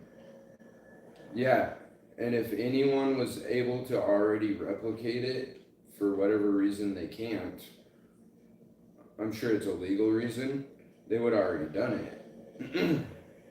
Instead, they had to make their own version, and I'll share the video with you someday, possibly, or whatever. It's something you should see with the rollers, where it shows that Subaru just absolutely kills it. All competition. I can't remember what variants they had there at the same time, but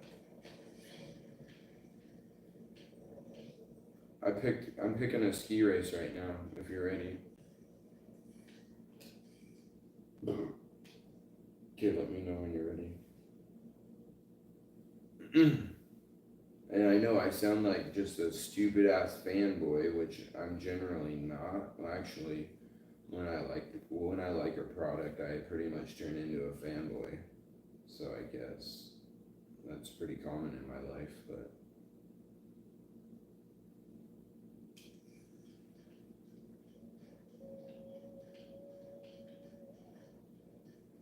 yeah, I'd rather have an Xbox than a PlayStation every single generation. But yeah, and then obviously I've never had a PlayStation in my life. I didn't. My sister did, and I didn't like them.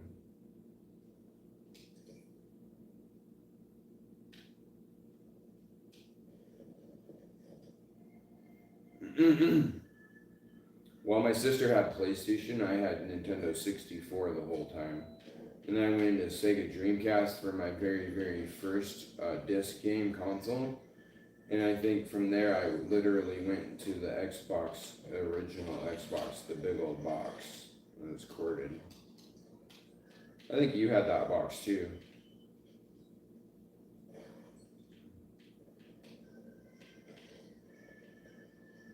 Oh, a modded one, nice. I don't know how good that is, but it's gotta be pretty epic. It comes with tons and tons and tons of games on some of those modded versions. Oh, is this a race? Because I thought it was a freestyle, and I'm missing all checkpoints.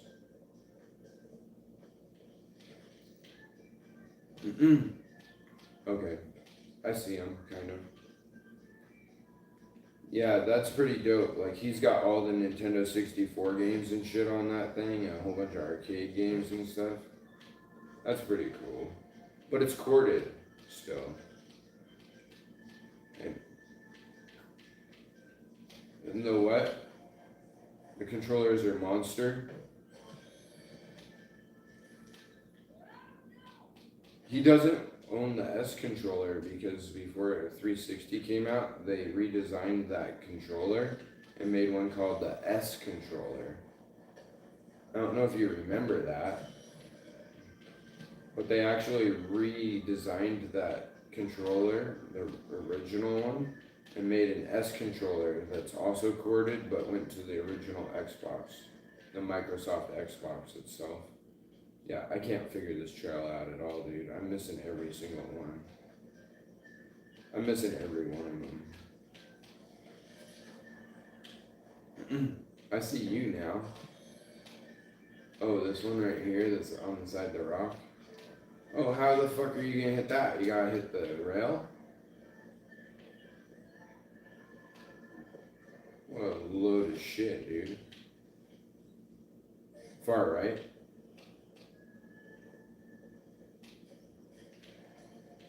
Oh, I got stuck in the rocks like a glitch. Dude, I picked a bad race, dude. A really bad one.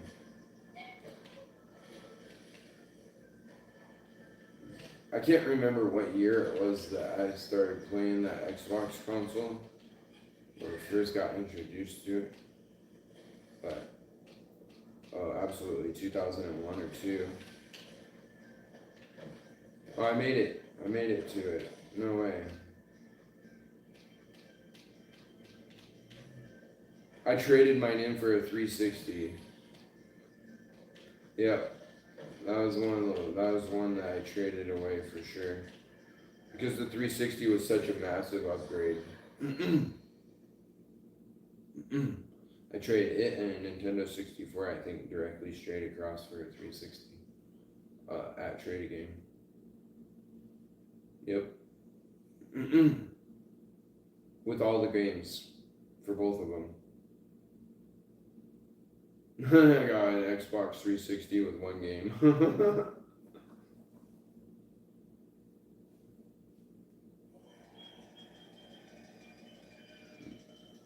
I generally didn't trade stuff away. I always only went to Trade A Game to buy new. Well, not to buy new, but to buy used. But that era, that exact moment, I fucking threw it all away for that. Yeah.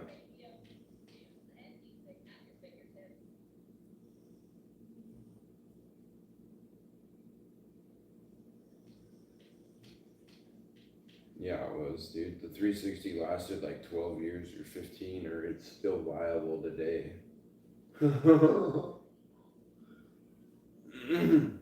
Which would be 20 years, almost. Yeah, they have one in the vault for me that was a limited edition Xbox 360 Modern Warfare 3. It was all silver and black. Chrome bezels. Yep. It was in my basement. It didn't get any water, I don't think, on it either. It was in a bin.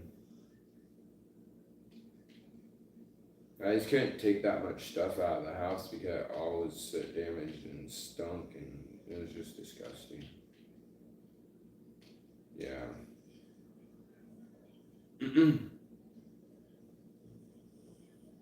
only thing I took was like, so for sure my hard drives, and I also took my computer, and I haven't even plugged it in yet. I'm gonna have my sister's husband. He's gonna take every single piece of it apart, not just the computer apart, but he's like gonna take my video card. No, he's gonna take my video card and actually take it apart piece by piece, and he's gonna clean it all for me with rubbing alcohol. Yeah. I mean, if it was just to unplug the RAM and take the motherboard out of the thing, and I could basically do that myself. But he's gonna like take my graphics card and fucking actually take the case apart and open it and take the motherboard of the graphics card and the cooling unit and then put it all back together with new compound and stuff. You know, if that makes sense. I'm sure it does because you're a computer guy. I can see that it has the same stuff. It has a chip card in there, just like a motherboard. It has fans. It has a cooling coil with you know what I'm saying, the heat sink. And then obviously that's put together with compound, just like the motherboard was put together. We didn't go to the same racing game, did we? Oh my god, I'm fucking a retard, dude. It feels like it. But at least we know it now.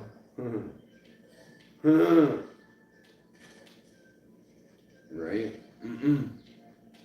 So yeah, my sister Alicia's husband is gonna hook me up and do that for us. I need to hurry up and get it to him, but it's kind of been the holidays, and before that we were in the hotel, and then they just had a baby like a week ago or two. And I was like, well fuck, I'm gonna let you guys settle in with the baby. There's no reason for me to rush you on something that you're one, doing for free for me, which I don't ask of him to. I was like, well, write me a receipt for whatever you want. The insurance will pay you for that. That's what I told him. He's like, free sounds better to me. I was like, how much you want to do that? Like $200? And he was like, free sounds good. I was like, no, you can't do it for free. He's like, well, I'd like to help you guys out. Yeah. Just fucking quote it and write a receipt, and that'll be part of the insurance claim. That's what I told him. He's like, okay, that sounds good.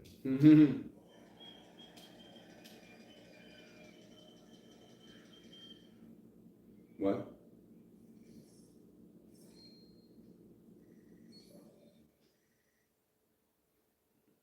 A deductible on what? The $290,000 insurance policy?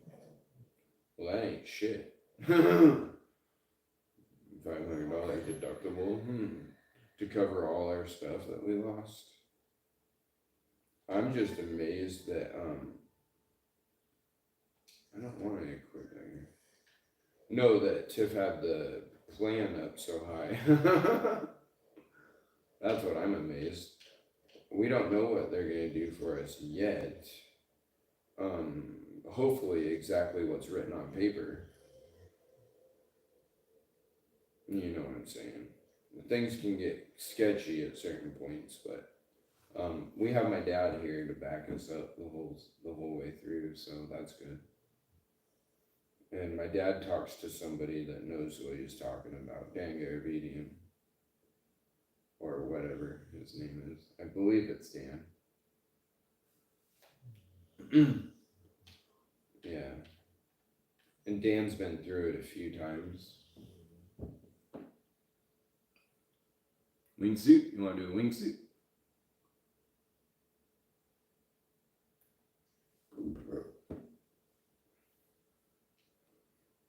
Oh, okay, I'll do that first then.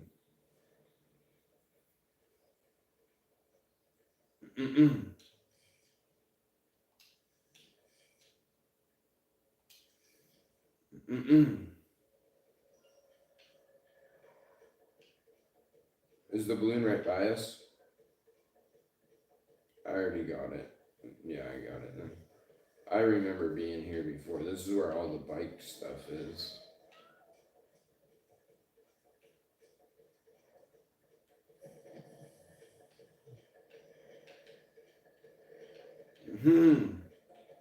Yeah, we're just so thankful that, you know what happened though? They actually made Tiffany increase um, our insurance policy, when we decided to start, talking about making the addition. Yeah, she wasn't gonna be able to get the loan until she increased the insurance policy.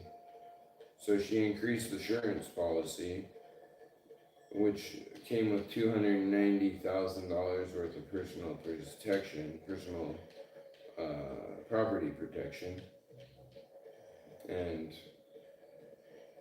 like up to 400,000 in the house or something like that.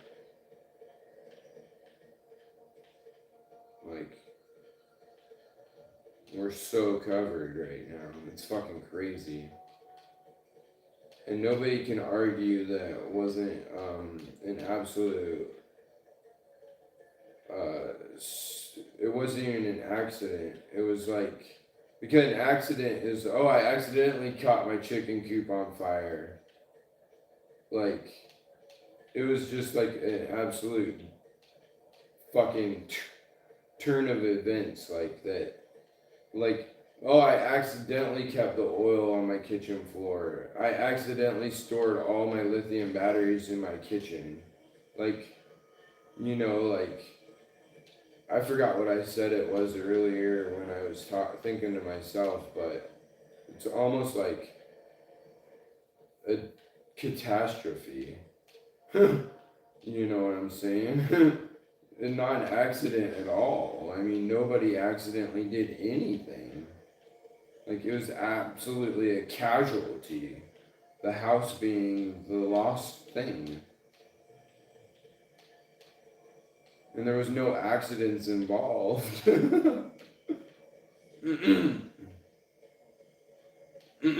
Like, if that was the case, then I was accidentally feeding my daughter and accidentally saw the fire. You know?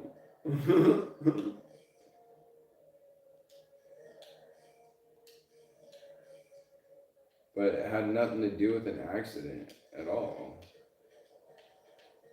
I didn't accidentally fall asleep with a cigarette in my hand and fucking burn our house down. Oh, dude, you stopped me. What the fuck? I was on my bike, I jumped up there. I bunny hopped onto the rock. And do it again. And that's why the fire engineer guy, I made it up here with the rock. I got it with my bike. That's why, not only is it super important, but he deemed it defective light. Like, I don't know how that could be an accident, but obviously it's covered as is, I guess, but I'm not sure what they cover it as. A natural disaster or a catastrophic failure. A catastrophic failure. Yeah, like literally. It's kind of like if all of a sudden your gas line in your house blows just for no fucking apparent reason at all, you know? That's not an accident.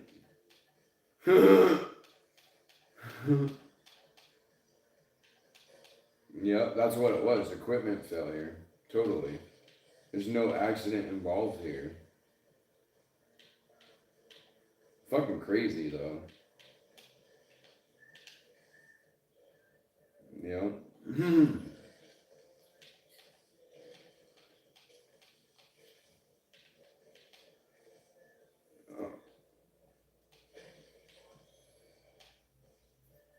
Fuck.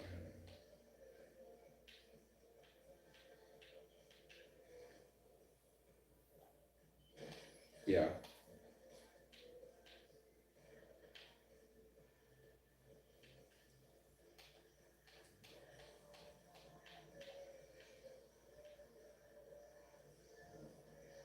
A few days.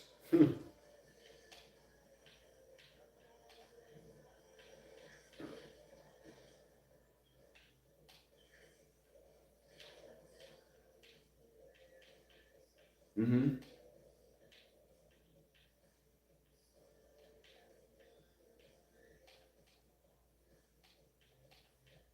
Mm-hmm. Mm-hmm.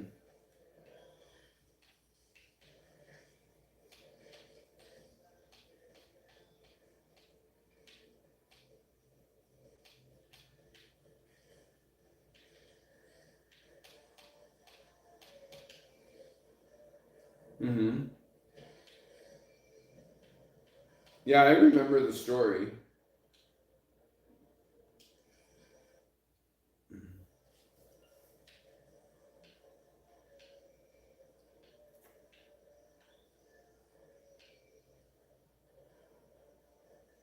Yeah.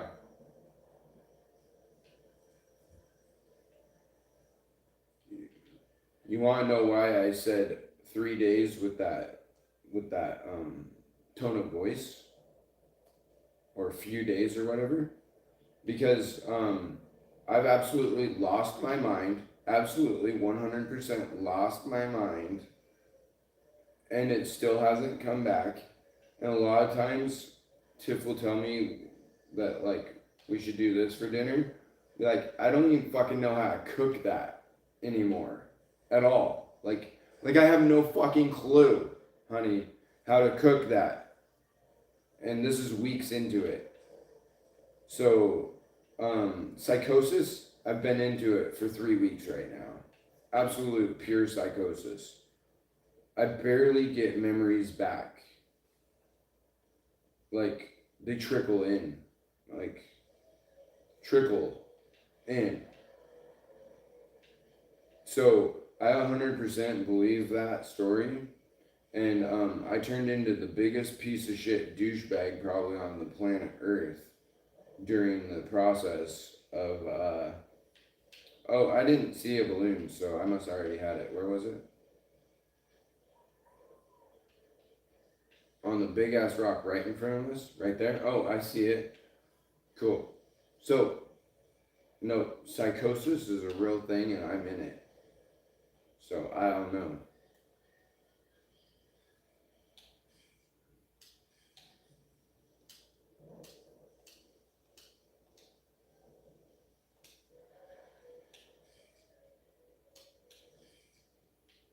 Mm-hmm.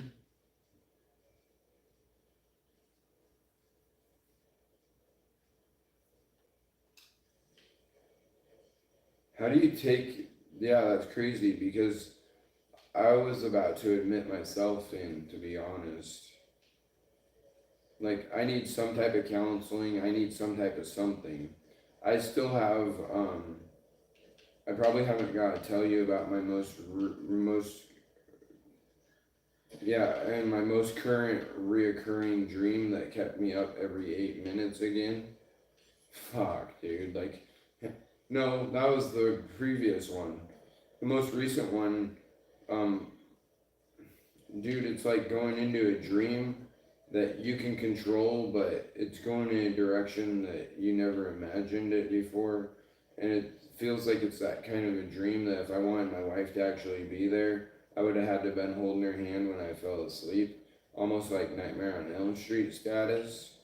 And I was in some type of, like, I was cruising, just walking the streets of Spokane, and then I'm starting to lose memory of what happened for the most part, but I was walking the streets of Spokane and I ended up seeing somebody that I thought I recognized or I felt like I recognized, and they had something on their head that had two plaques that said Airway X, two plaques that made like the type of boat hat, you know, when you make a paper boat, it looks kind of like a hat, like a paper boat, and the two plaques made this boat looking thing, but they said Airway X on their left and their right, almost like a cartoon character or something.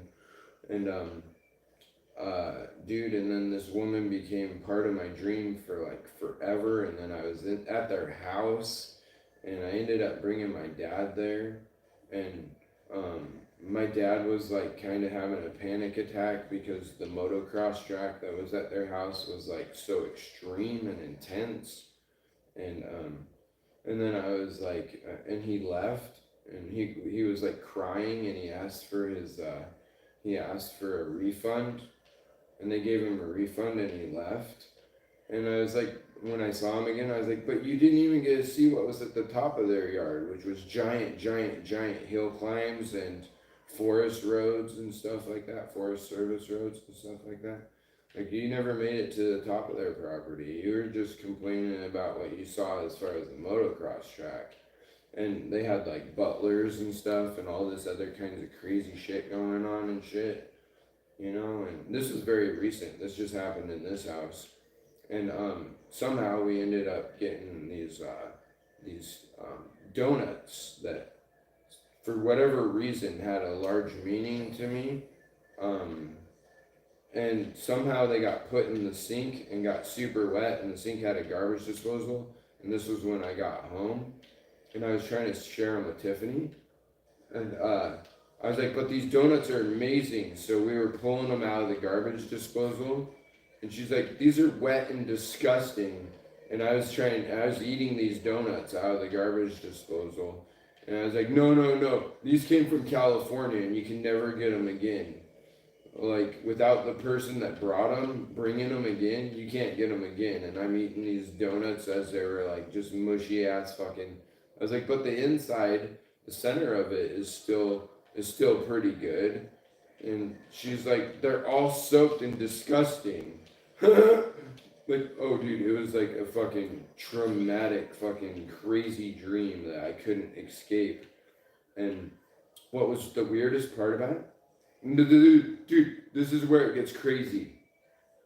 The only way I can explain it is that the 10-hour period, or whatever, the 4-hour period, not only did I fall asleep for 8 minutes, and it felt like that length of time was like 10 hours worth of dreaming, worth of going through physically living this life for 10 hours, and then wake up 8 minutes later and know you were only asleep for 8 minutes. But then I go back to sleep, and my memories of all the dream and stuff spanned as far back as at least a week or multiple weeks worth of time. So it kept reoccurring and waking me up every 8 minutes or so, and then reoccurring. So like, just imagine like every 8 minutes you're waking up, and you only were able to sleep for 4 hours because of it. But each and every single time that you went back to sleep, it was either a new day or a new week, but you're still in the exact same scenario that you were in when you woke up 8 minutes earlier. Do you know what exactly, because do you know what what's that kind of dreaming called when it's you're like living the dream? No, no, not that one.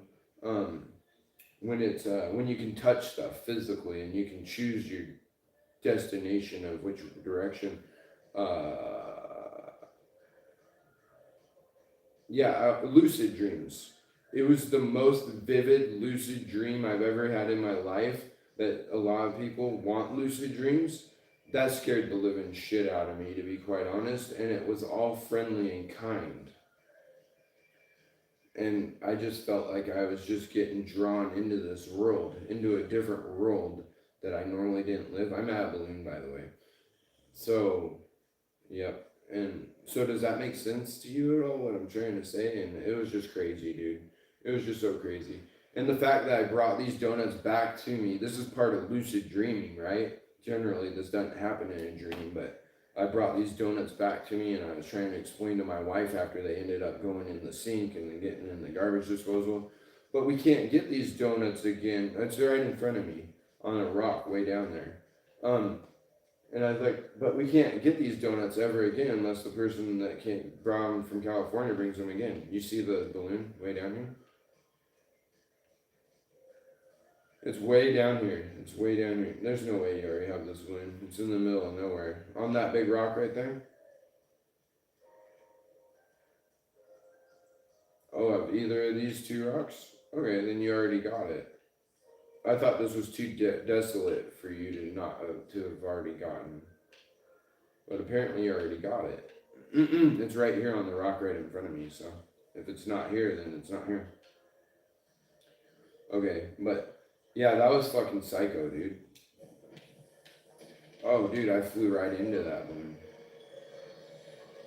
I didn't have it multiple nights at all, but the fact that I kept only being able to close my eyes for about 8 minutes at a time, and the dream felt like it lasted at least a month.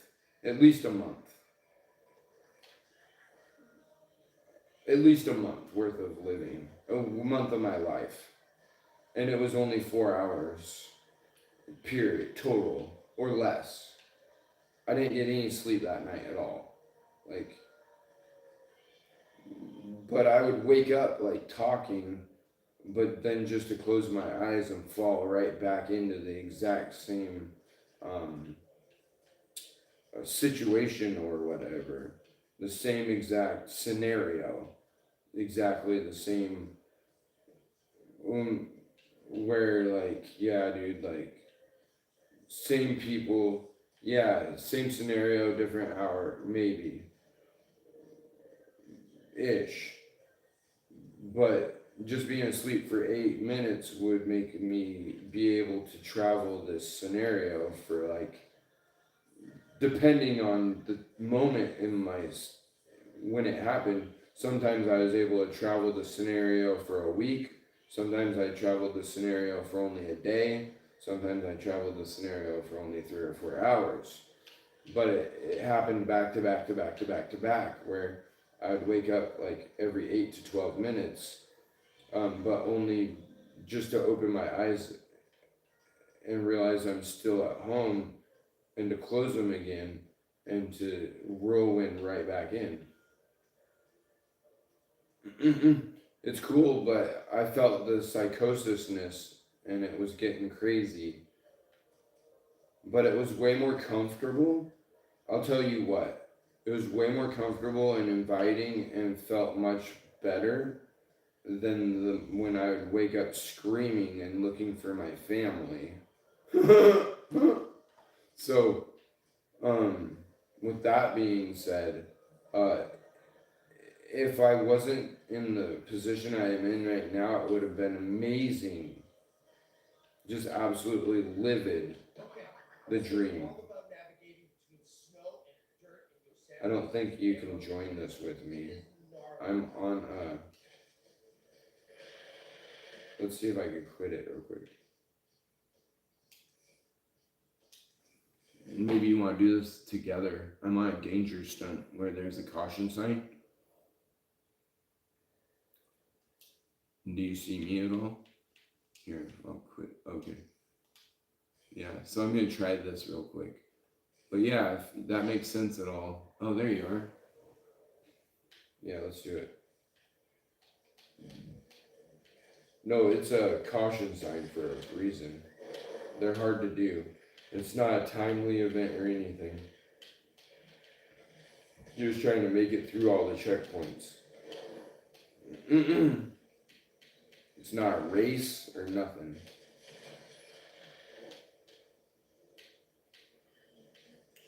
But yeah, I guess. Oh, look, there's the finish line right here. Oh no, that's where you turn into a snowboard. Fuck. Right on. Dope. But yeah, dude. If I hadn't had the scares I already had, I would probably have felt like this was epic. But in my current mindset, I didn't think anything was epic about it. Oh, and you don't get a rewind either. You get if you fail, you get a retry. That's it. So go slow and accurately. That's what I'm going to try for my second round. And another thing that I know about lucid dreaming, as far as what they say, oh, you could backtrack, never mind. One thing that everyone says about lucid dreaming is you can't have lucid dreams if you smoke weed, or at least it's less likely. And I actually haven't smoked any weed since the fire. I pretty much quit that day. And I used to smoke a quarter to a half ounce a day. And I haven't smoked anything. I don't have a pipe or anything. I do, they're all in the garage. A lot of them have soot on them still and stuff. I got all my bongs and stuff. I have a glass pipe too. I've taken 2 hits at my dad's and 1 hit at my friend Jesse's the day I picked up those pictures. One of the hits at my dad's was the day that I picked up the pictures, because I went to my dad's to collect some of the product that he has of mine, to go and take it to Jesse as a bunch of samples. So he has a bunch of samples of mine. And so I took 1 hit at my dad's while I was doing that, and let my dad smoke the rest of the bowl. And that would be like, what, at least almost 2 weeks of after the event. And probably like 8 days or something like that. I think we were still in the hotel. I went to my dad's house once, and I started checking out. Oh, the exact day that we moved in here, I actually took 1 rip off of the pipe at his house. And it was like, dude, this is what it feels like to smoke as a newbie. Like, did you? Cool, I'm on my way. But can you even believe that, though, that, I mean, it wasn't even hard. I wasn't addicted by any means. I just liked to do it. But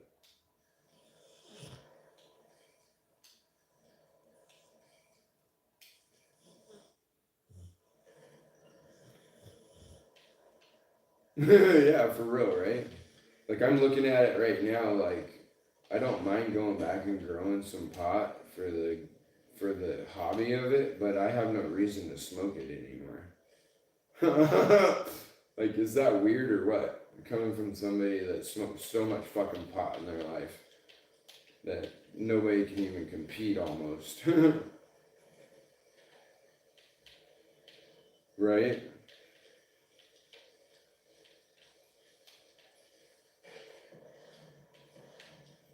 Yeah. So, it's crazy, dude. I haven't smoked any weed since the Kit Fire.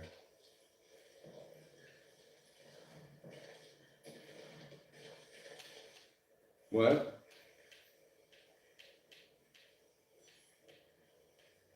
Yeah. And now I barely have any, right? Well, no, I have all my weed still, and my buddy Jesse said that it didn't seem to change at all. He says, if anything, it's got a lack of terpene to it. And I was like, yeah, well, in my opinion, the lack of terpene is because I went the full length that most people would say that I should be going with it. And I was disappointed in that at that moment. I told you this already when you were getting it from me anyways. I was like, yeah, I went what people would consider full term, and I personally like to cut it early for a better flavor profile. So I feel like it wrecked the flavor of my personal stuff as far as it goes for me. That's why I always say that the stores will never satisfy me, because no professional, I mean, not professional, I would say I was professional anyways. No commercial grow is gonna cut early for any reason. You know what I'm saying? They're gonna go full term of the plant. And I preferred my shit to be harvested early. That's just what I preferred. And whenever anyone complimented, and they had such great compliments, and I was like, this is the best thing I've ever had. Can't find anything like it. Well, there's multiple factors that go into it. A lot of it has to do with the way that it's stored after drying, but the first thing that has to do with is your harvest time, and I harvested for flavor and not effect. So, oh fuck, that's crazy. And you already know that because you experienced it yourself. You probably know that my most flavorful stuff probably you can't get absolutely annihilated baked like if you smoked a bowl of something that had like solid amber fucking crystals on it. My crystals were still clearish milk, a little opaque. I wouldn't ever take them that far, you know, because I love the flavor of fresh young weed, you know, not fucking psychedelic, you know, not like not psychedelic, like that's all it is to me, you know. That's what I was avoiding was that psychedelic feel. I don't, I never ever smoked weed to get high since I was an adult, you know. Back when I smoked weed when I was a kid, obviously I got stoned out of my mind. But how could I smoke a quarter ounce to a half ounce if it's gonna fucking obliviate me, right? I only smoked it for pleasure. And that's another reason why I was able to absolutely instantaneously just fucking drop it all and never turn back. Never turn back at all. It wasn't like, oh my god, how pot. Oh, I'm gonna die without it. I never had that effect. So, and I think I conversated with you about it a little bit last time we were on Xbox, to where my dad has all these packages on his table where he's buying this shit from the store, and I tried a hit of it and it's just garbage. One of the days that I was there, like the day that we moved in here, like I said, I went to his house and smoked a hit or two. And I was like, whoa, I'm so stoned. And this is what it feels like to smoke weed as a beginner. The weed he had there was absolute trash, but it will get you stoned though, for sure. So that's why, and that's where I told my dad, I was like, man, I couldn't do it, dude. I wouldn't just buy weed because I can't get mine.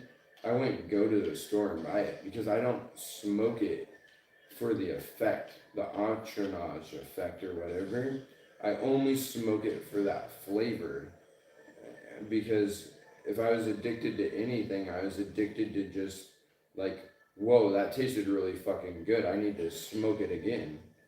Oh god, it still tastes so good. I need to smoke it again. Wow, I remember what that one tastes like. I need to smoke it again. You know what I'm saying? Kind of like when you're like, oh, that duct tape is so fucking tasty. It probably sometimes you're sitting in your house and you're like, yeah, that duct tape tastes good. I'm gonna go smoke another bowl of it.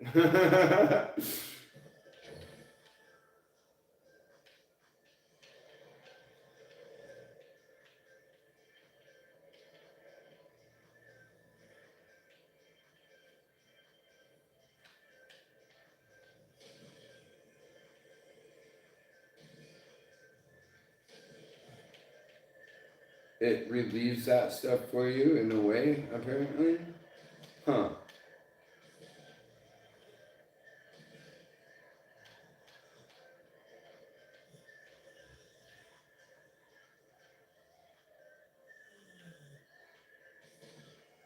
Yeah.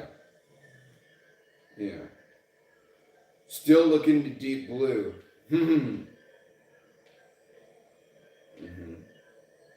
Crazy.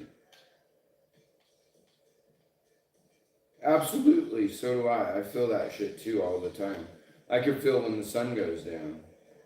That's what I always said. I was like, dude, like when the sun's on the other side of the earth, it feels like I have a different type of gravitational pull. Like it makes my body ache in a different way. And that's what I always claimed. So I'm there with you too.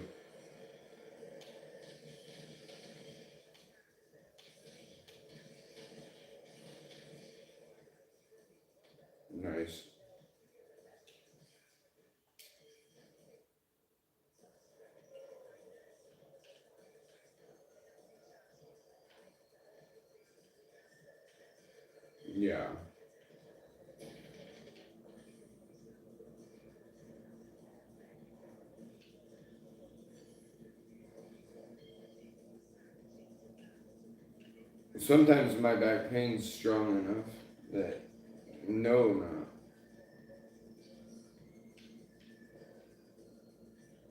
Absolutely. That's the different cannabinoid combinations profile. They work in different ways. Kind of like if you get a weed that smells like lemons, it'll make you kind of like soaring, and if you get weed that smells like lavender, it'll help you relax and maybe soothe your pain. Just like it works the exact same, the entourage effect works exactly the same as aromatherapy, you know? Menthol eucalyptus is gonna be like, it's got this entourage effect. For most people, it's the same. And that's why they can tell you what's gonna happen based off of the terpene profile, which is an essential oil inside the cannabis. And literally, the entourage effect of cannabis is very much the same as aromatherapy with essential oils. Kind of like the way I always looked at it, and you probably heard me say it, is like lemons are up in the trees.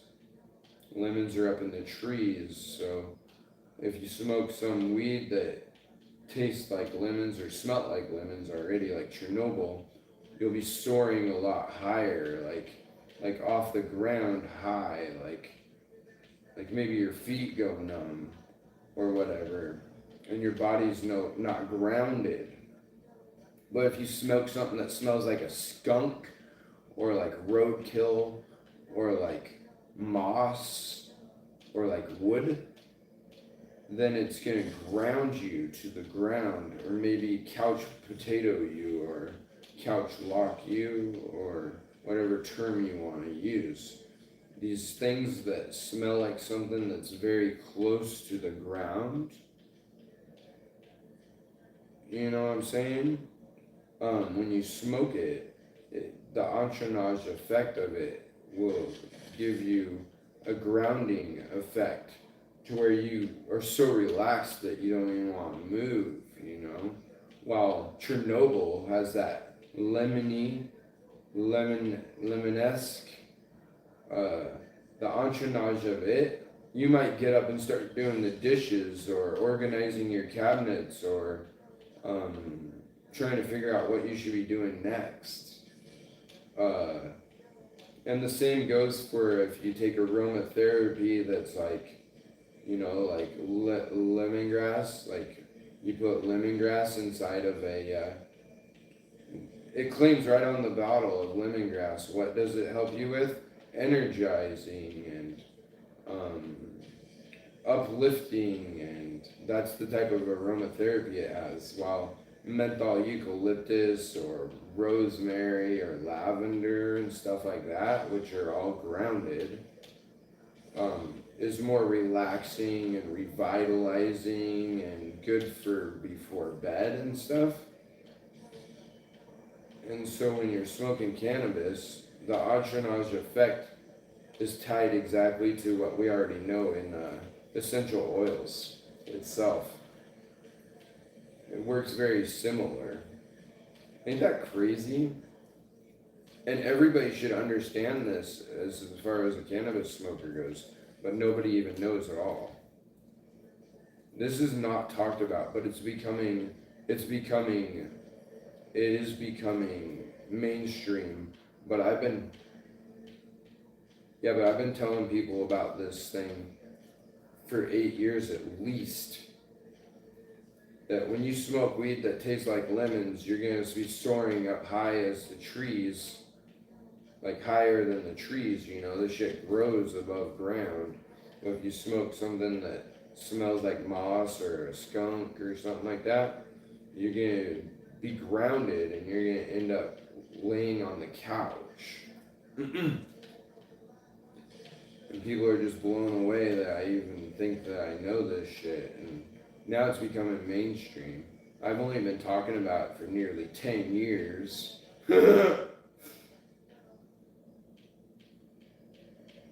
So, Are you at one?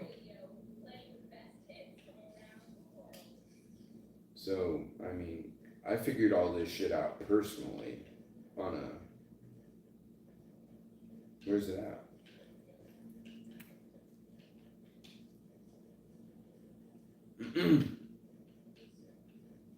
Well, have you tried to climb it? It's not gonna let you. Oh, yeah, it is. It depends on what route you go. It don't look like it's gonna let you though, huh? Yeah, I'm getting up it. But that's amazing, huh? And I mean, I just caught on to it all myself, anyways. I don't see a flag up here, so I already got it. Is it on this side or the other side? Nice. Don't jump.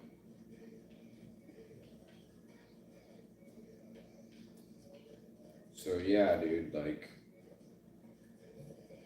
the industry's only just catching on to what I already knew, because technically I'm a, would it be called a professional or would it be called a master when you have more than 10,000 hours?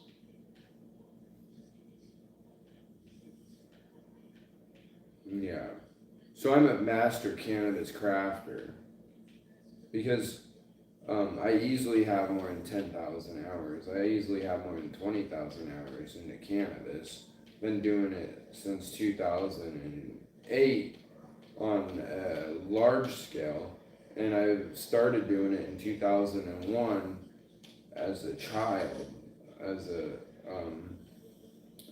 hide this shit type of. So I'm gonna try a little harder, I guess, because now I know where it is. So yeah, I mean, I hate to even label myself as anything because I'm not one to brag, but I won't deny that I have over 10,000 hours of hands-on experience with these plants, because that's easy for me to claim. Easy. In fact, I'm lucky my wife is still with me with how much time I spend with these plants that I no longer have. But I have $2,000 worth of seeds that have been purchased in the last 5 years, saved from the house fire. That's one of the first things I grabbed. And I have 10,000 plus seeds from my breeding project that I did last summer. That includes every single plant that I owned. So I have offspring. I have possession of all these seeds. 10,000 plus. 20,000 seeds plus. Probably close to 1,000 off of every plant type that I had. Anything that you could probably name, besides that most recent Vortex one, because that was a recent plant. Anything you could probably name, Chernobyl, duct tape, fucking gelato, sherbet. I have upwards of 1,000 seeds of that plant, and I had at least 20 types. So I have upwards of 20,000 seeds, somewhere between 800 and 1,000 from every single type. I had a full-size plant that bloomed full of seeds. Do you remember that? I said, yeah, I have like fucking 20 pounds in the basement. Not 20, but 8 pounds in the basement, but it's all seed weed. Remember? About last summer. The harvest before the most recent one, basically. Which the most recent one happened in like August or something like that. I can't remember. No. That shit was already so old, dude. It was already so fucking old. But it was still good though. The shit that all got burnt in the house, and I saved some of it. I saved like 3 pounds of the 8. because the rest of it was still in trays. You know what I'm saying? It was in trays. Like when you wanted a little bit of that vortex, I was like, well, that shit's in a tray still.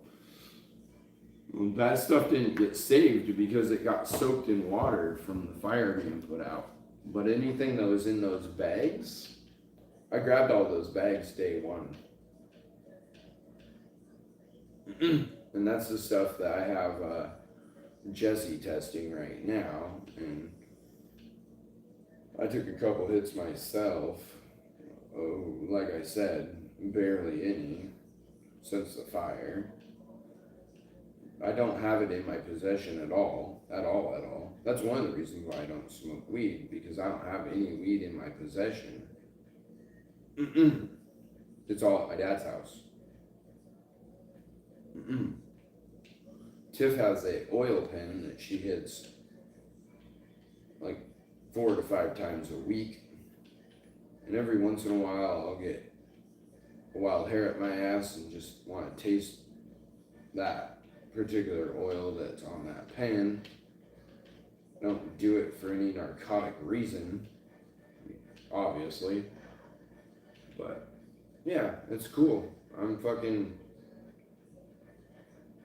My body hurts all the time too right now, and maybe even did before when I was smoking, so that's where I feel like I might not have the same feel as you. Like, I smoked to remove body pain, because no matter how much I smoked when my back hurt, it still fucking hurt. It wouldn't make an effect at all.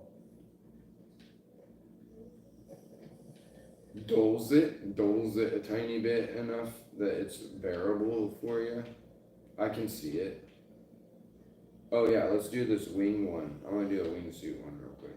I'm getting to it right now. We might have done this wingsuit already before, but oh, it says new.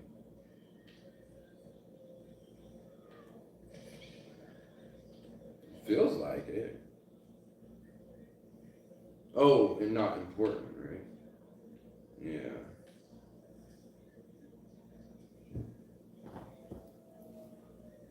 Yeah, if it's the kind that's...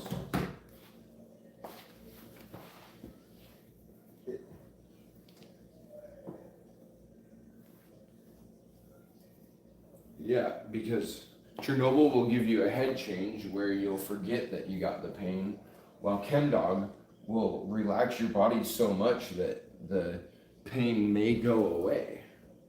Dull as on the level of the pain. While Chernobyl, you're just gonna be like, oh, I gotta do this, this, and this, and this, and this right now, and you forgot about the pain.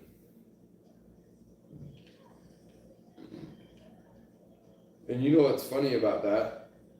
Just like I already said, that's how essential oils and aromatherapy works. If you got pain in your body, try using some menthol eucalyptus, a mix of menthol and eucalyptus for aromatherapy, or even rub it on your body a little bit, and you'll get a little bit of pain relief. So if you have some weed that's got a little bit of menthol eucalyptus as far as the essential oil that's inside of it, yeah, the terpenes, that's exactly what I mean, then when you smoke it or ingest it in any form, it seems to do that same thing, the entourage of it. So when they say that THC is so important and they're trying to raise the THC levels and try to skyrocket these, in fact, this is becoming mainstream too. They're quitting trying to do this, but the store's like, let's get the THC number as high as possible. We only want the plants that test high THC levels.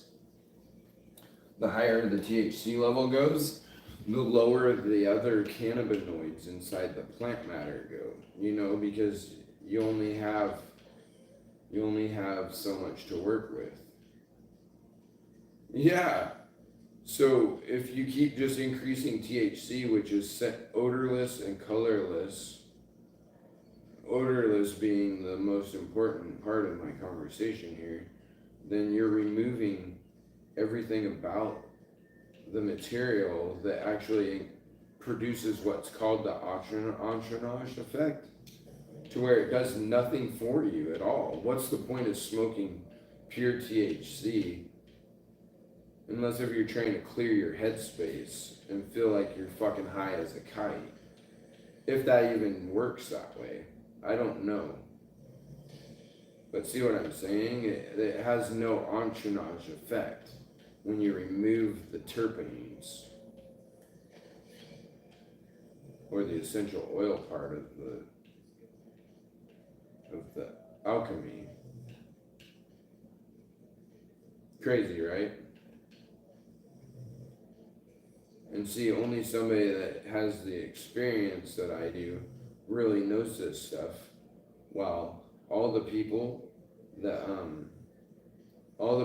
that got into the initial production of cannabis when it legalized in Washington state and all the other states, they're suit and tie. They're money makers. They have no fucking clue what they're talking about or what they want or what to do. And same goes with a lot of the employees they hired. There's a big difference between somebody that has been experimenting with this for the amount of time I have versus somebody that's just rolling in, never ever, still don't even smoke it, but they got a pocketbook though.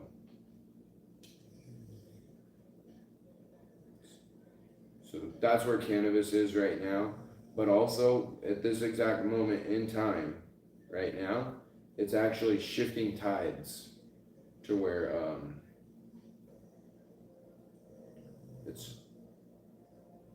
they're getting out of it, and the craft is coming back. So.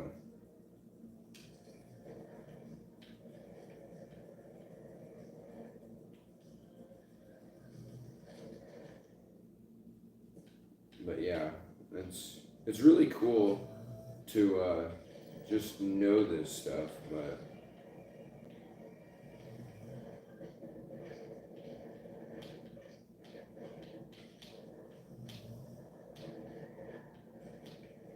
I just want to pass the course without failing, so I'm not racing. And I have a badass suit too. I can gain altitude by holding the left trigger and pushing down on the stick.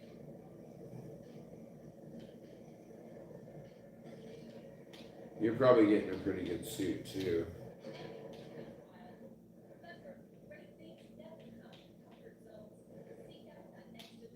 You were supposed to go on this mountainside here.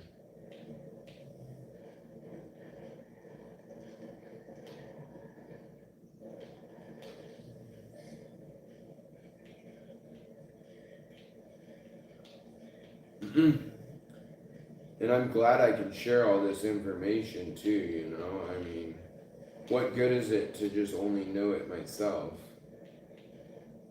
And I don't like to share it with everybody either, but...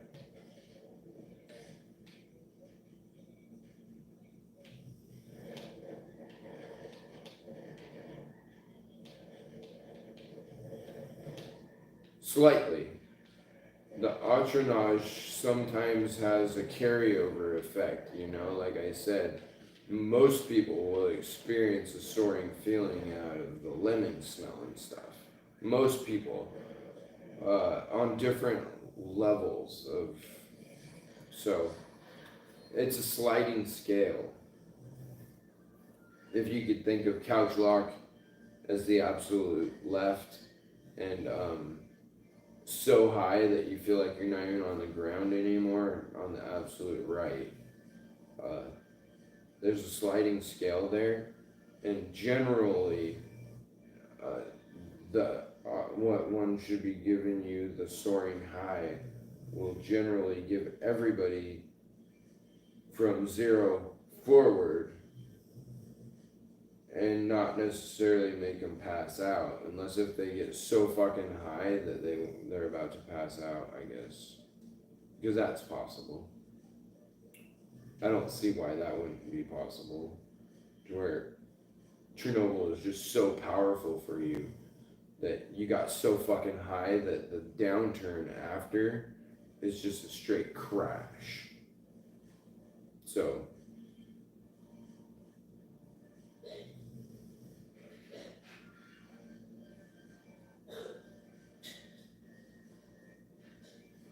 that's because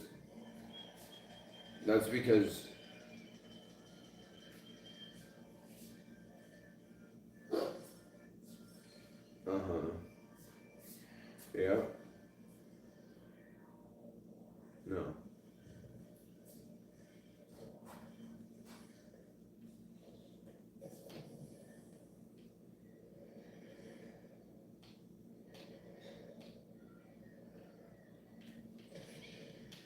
Yeah.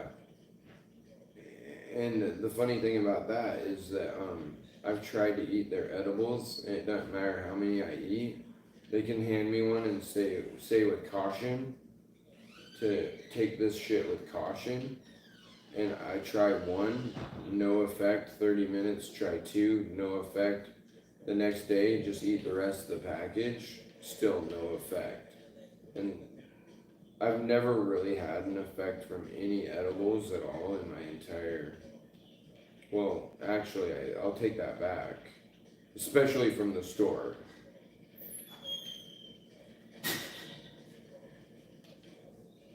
Well, generally, the ones my mom made. I don't know if I got sick because I was too high or if I got sick because there was too much plant matter in it. It's hard to say. I don't really remember if I was high when I was barfing my brains out or if I was just barfing my brains out because I was disgusted. It's hard to say. But generally, actually, if I took some like BHO or straight up bubble hash and turned it into a gummy, I have experienced getting so fucked up off of it that I'm dizzy and feel hungover drunk. So, but on what level, what scale is that in micrograms or whatever that they sell it at? I don't even know because I don't get it tested for one. But that's like taking a dab and instead of putting it in your dab rig, just straight up eating it. I wouldn't suggest it because that's when I feel an effect. And if somebody feels an effect on a normal gummy bear that has like 100 milligrams in it, I'm probably taking 2,000 milligrams. You know what I'm saying? Let me see what my daughter's doing.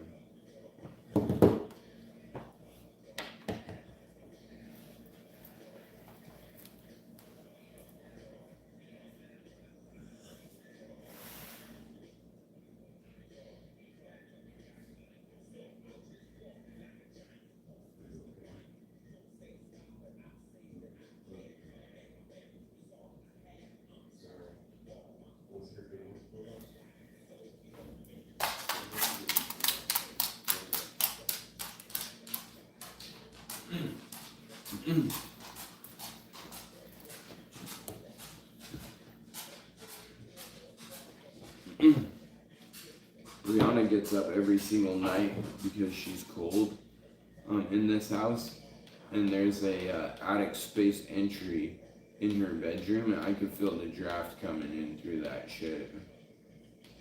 I told the owner, I was like, this needs insulated. It's the second thing that we've told him about, and he said the same thing. I've never had anyone complain about that. Well, you're dealing with a totally different group of people right now, probably. Like, our dining room table that we lost was miles and miles and miles above the quality of the dining room table here. Our bed that we lost was miles and miles and miles beyond the quality of the beds here. The sink faucet, like, we're just like, how the fuck can somebody live without having a sprayer on the end of their faucet? Like, Seriously, how can you even live like this? And our washing machine and dryer, we're just like, where can we store theirs so that we can buy new? I mean, you never knew what you had until you lose it kind of situation. You know? And it's everything. It's fucking everything in this house, dude. Like, the bathtubs, the master bathroom, the tub is smaller than the main bathroom.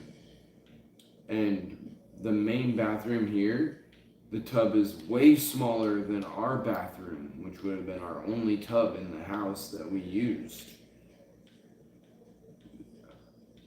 And I've heard it more than once that the people that have lived here, because I heard it directly from the people that lived here, said they absolutely love this house and they don't want to leave it. I don't have the same feeling. My kids' bedrooms are tiny as fuck. And the master bedroom is also tiny. Like, they're super tiny. But it will help us learn how to live in a smaller space so that when we get into our bigger space, we'll actually... Yeah, let's go. How do I start it?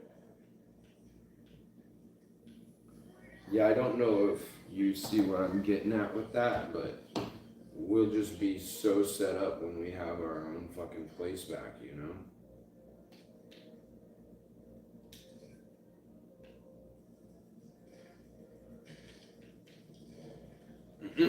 Yeah. This house is beautiful. I'm not gonna deny that at all. But when it comes down to the bedrooms and shit, this feels like a bachelor pad, dude. Like, the bedroom is to sleep in. No, fuck no. I want my bedroom to have a 65-inch TV and shit. You know what I'm saying? Like, I'm no slouch. Like, this dining room table feels wobbly as fuck, and like, it's so light. And I don't know. It's just everything. But also, obviously, we're stoked to have anything at this point. You know what I'm saying? As obvious. We're not. Like, other than the agitator top load piece of shit washing machine that won't get our clothes clean.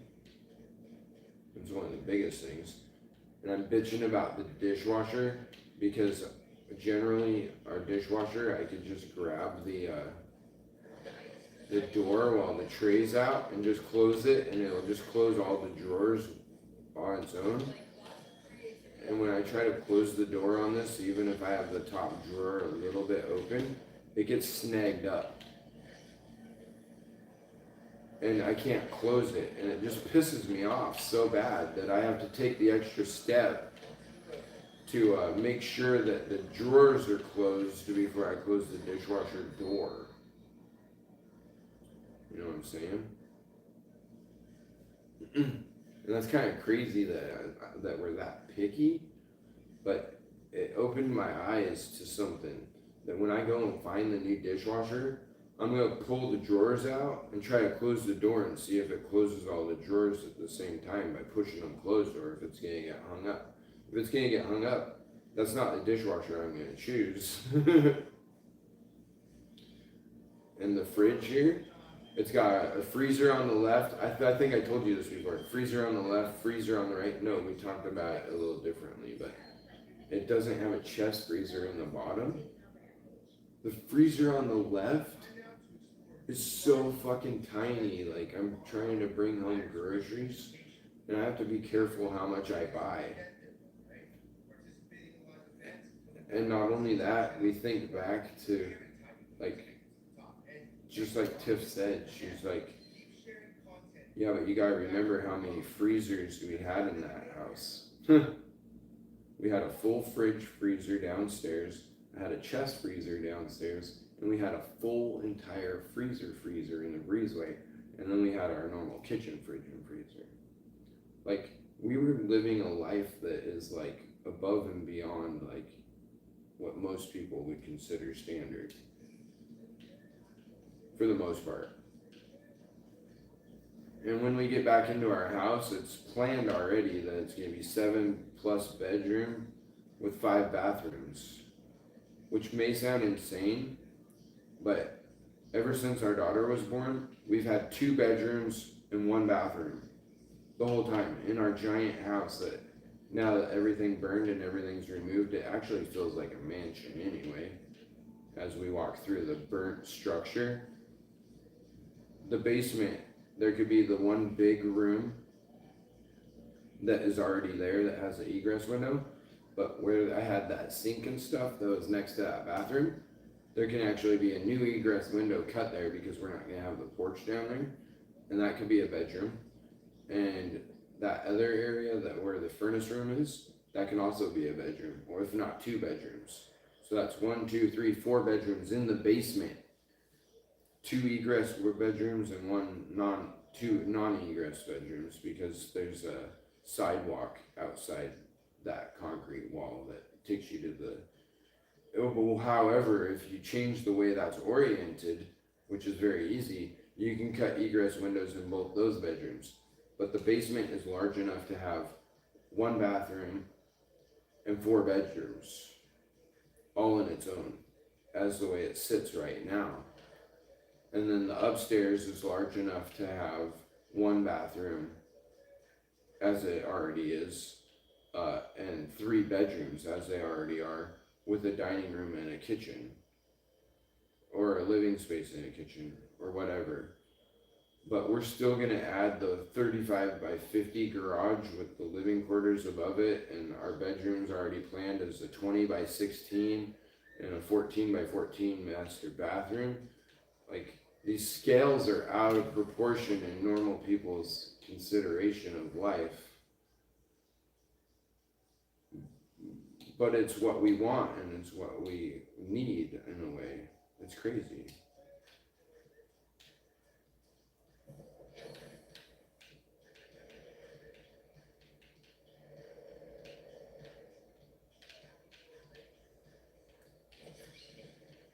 Mm-hmm.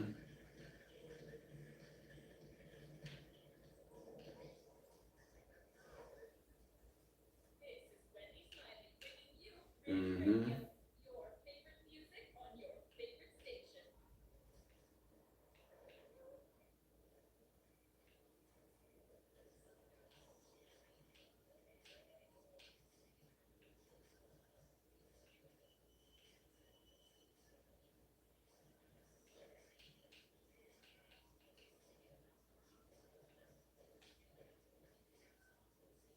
Huh, that's the way mine's set up too.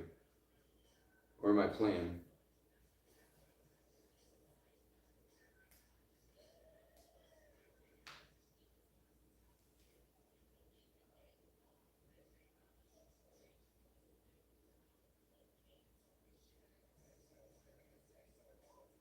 Fuck that shit, dude.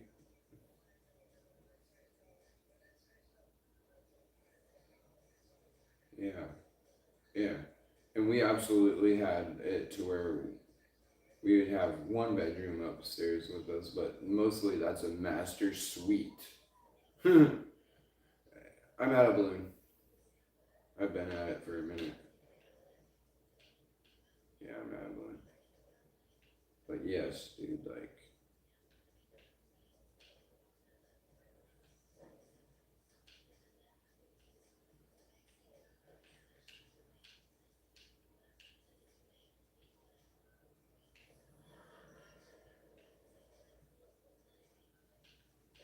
Right? Do you see the balloon too? Nice. Yeah. And yeah.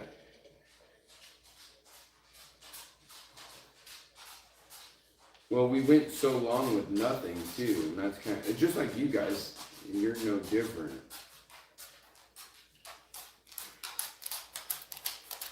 Yeah, I just can't believe that. But also, Tiff sleeps with our kids anyways, so it's been that way. And I sleep with one of our kids too. But you only have 1 kid though, which is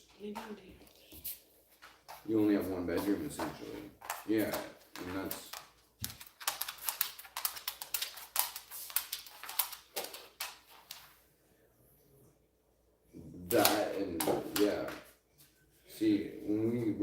same situation in a way.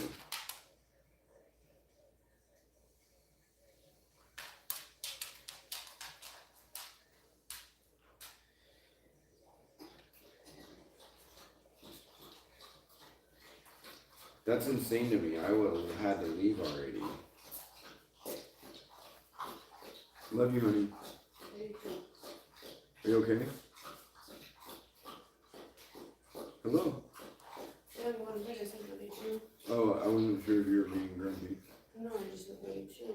Okay, love you, good You're night. just back to sleep, so Cool, I'm sure she is. I have a feeling she's gonna wake up cold. Oh, somebody jumped in on the live stream. That's surprising.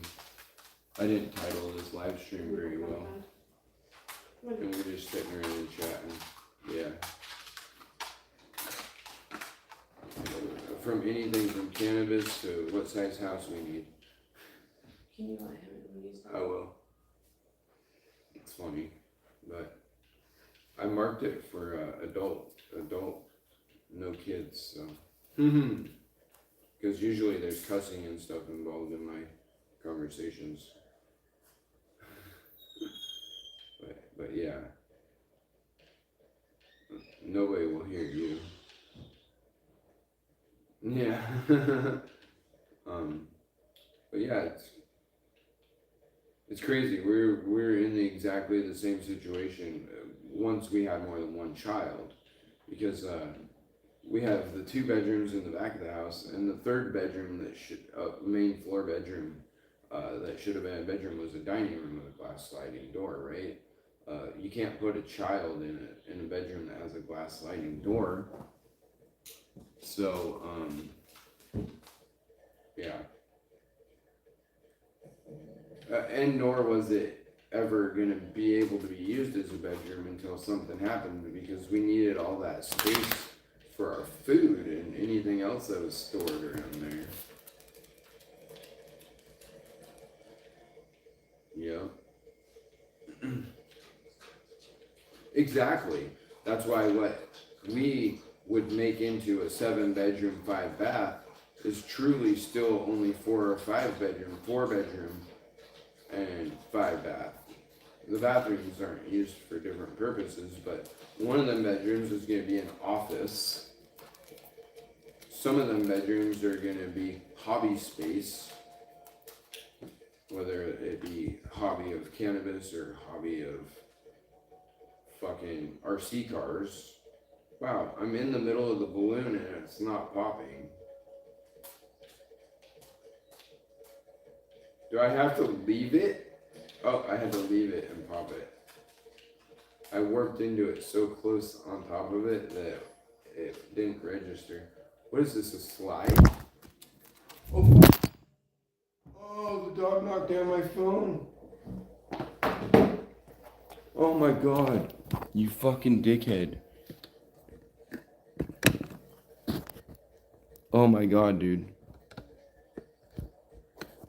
No, but it's on a charger. Oh my god. Yeah, ouch. Okay, well, I fixed it a little bit. It's probably a little crooked on the screen now. It does look crooked, but it's okay because I gotta go to bed soon as well. Anyway, well, I don't know how soon, but we both do. Just having a fucking good time. I wonder if I can hear my TV. Yeah, a little bit. So I'm gonna turn it up like 2 notches. So if somebody's actually here watching this, they have something to watch and listen to other than my voice. Because somebody's obviously watching. But no idea who it is. They haven't left a comment at all or anything. And they can hear me saying that, so they should leave a comment. No, just joking.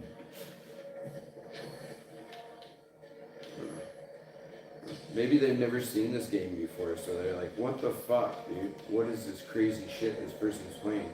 Well, what this is you can choose any sport you want. Let me see if I can figure it out. You can mountain bike, You can BMX bike, snowmobile, fly a jetpack, ski and snowboard, skateboard, as well as like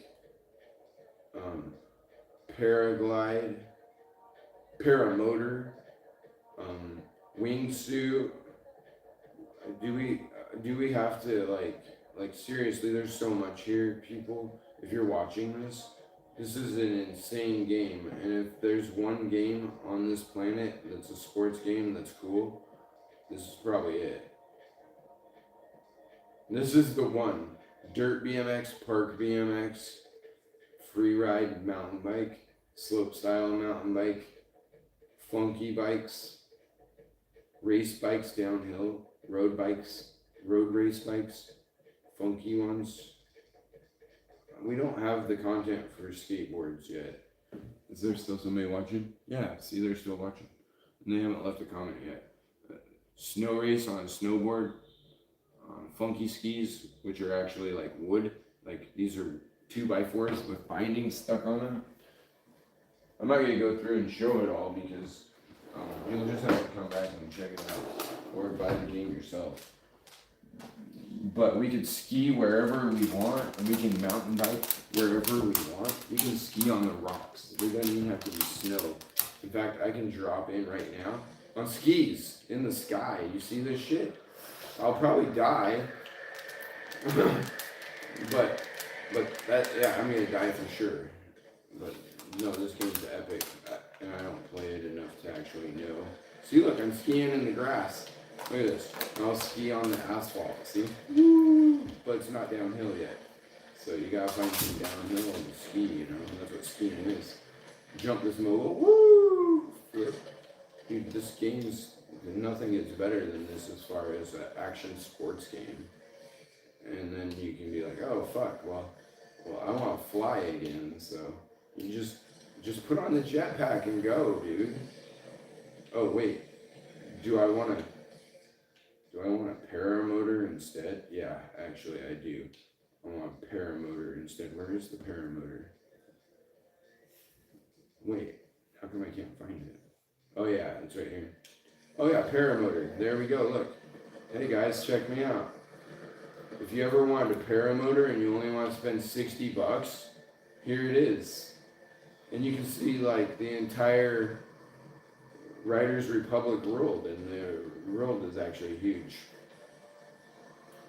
Oh, let's just go ahead and turn this into a wingsuit real quick. Oh damn, no way, really? A wingsuit? Crazy, right? So if you're watching this, yeah, get this game because it's the shit. Easy the shit, dude. Anyone that played this game will tell you that it rocks. Dude, I'm a fucking squirrel, a flying squirrel right now. My 8-year-old daughter knows how good this game is. And she's not confused at all. She loves this game. Actually, she's disappointed they took away the rocket skis. So, yeah. This fucking game's epic to anyone out there. Let's do the half. Dude, this is an airplane wing with a fucking jet engine. It's just for looks. It doesn't operate any different than the rocket wing I already had. But still, though.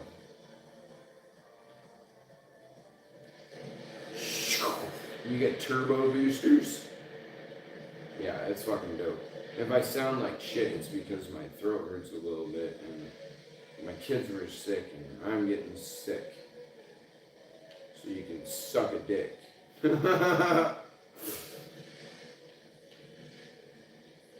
Sorry. Oh, that made him leave.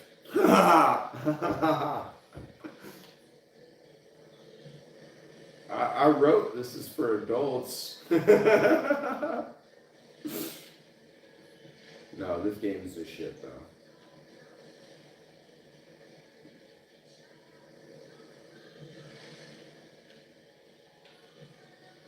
We're really not doing anything in it, but it's still fun though. That's what's cool about the game. You don't even have to do anything and you still have fun.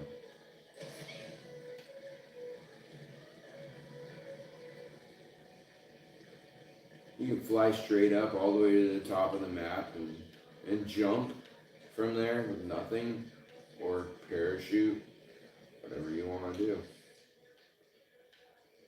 Yeah, I'm surprised it's actually 2 like it shows.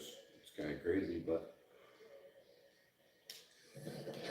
yeah, let's go do a couple snow events. Let's go do some snow racing or something. Let me find it. I want to do freestyles. I love freestyles. And then we'll call it a night. 3 of them? Okay, I want to do this one right here. Snow trick. This should be a good one. Yeah, I'm setting a waypoint right now.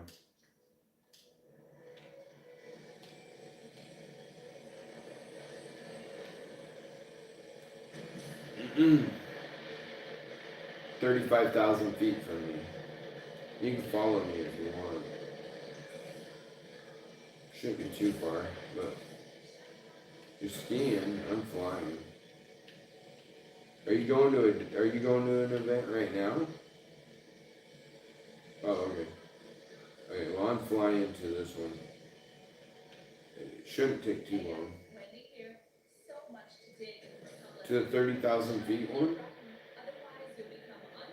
I just saw your character. We couldn't be going to the same one. Twin Crests? Bion Twin Crests?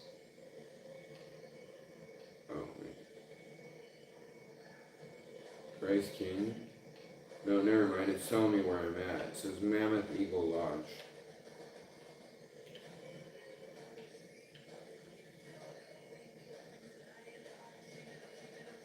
I did. No, I don't know what it is called.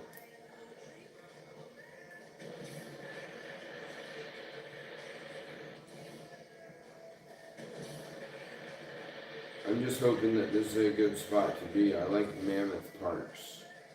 But let's see what this one has to offer.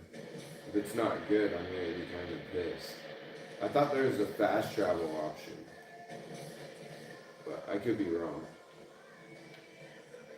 I don't know if you can just fast travel to an event or something close to the event. I can't remember. Yeah, that's what I thought. You gotta find somewhere where you can fast travel that's close to the event, not necessarily the event itself. Oh, I'm getting really close to it right now, so I'm at 9,500 feet.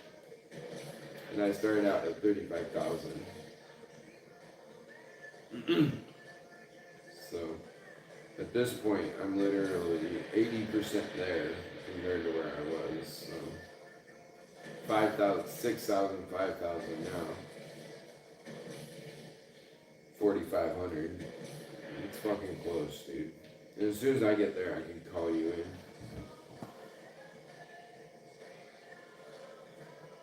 That's crazy that I knocked my whole fucking phone, man. I mean, the dog did it. He tripped on my fucking charge cord. Doesn't surprise me. Oh, dude, I just caved myself right into the wall.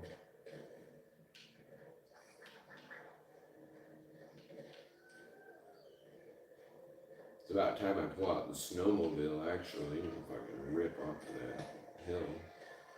Dude, this looks like it's gonna be backcountry freestyle, and I'm not about that. I want to go to the parks. But oh well. I'm 50 feet. Here we go. You ready?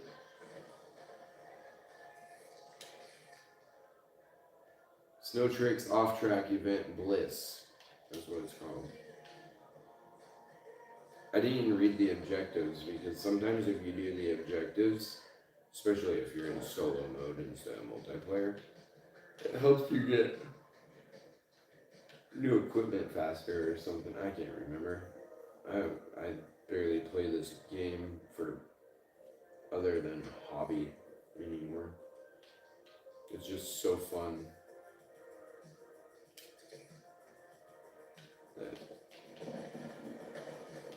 not trying to do the career anymore. Yeah, snow tricks. I'm not trying to do the career anymore.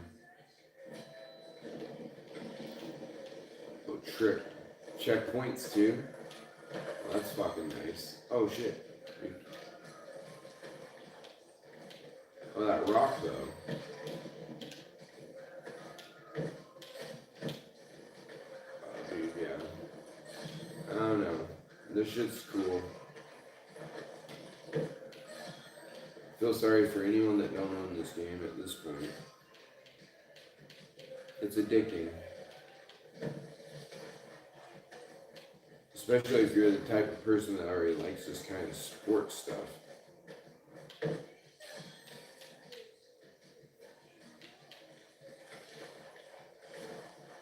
I'll have to show this to my friend Jesse next time we do it, because he was watching my live stream on Forza. He has little to no interest in the games, period. I'm sure oh, not my buddy Jesse that you're thinking of either. He's a way older gentleman that has a little boy that races with my daughter, and he's lives in Lewiston, Idaho. And I met him by him coming out here to our racetrack, Airway X.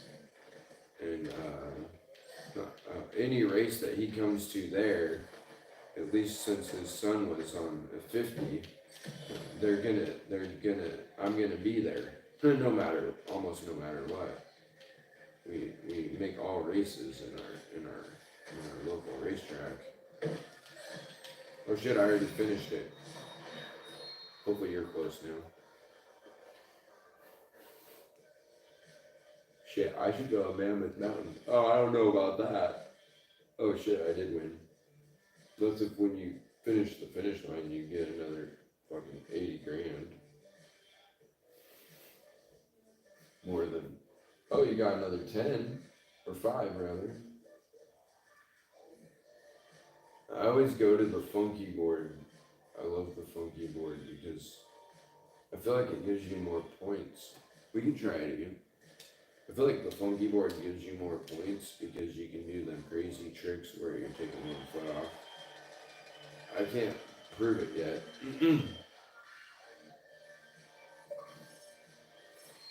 I feel like the skis almost race better though, that's for sure. Welcome to the Ridge Radio, playing the best of pop with yours truly, Wendy Smiley. Here, I'll start it in a second. I'm gonna go get a refill on my orange juice. I'll be right back. It's not like I'm even leaving the room in this kind of house. I'm right here still.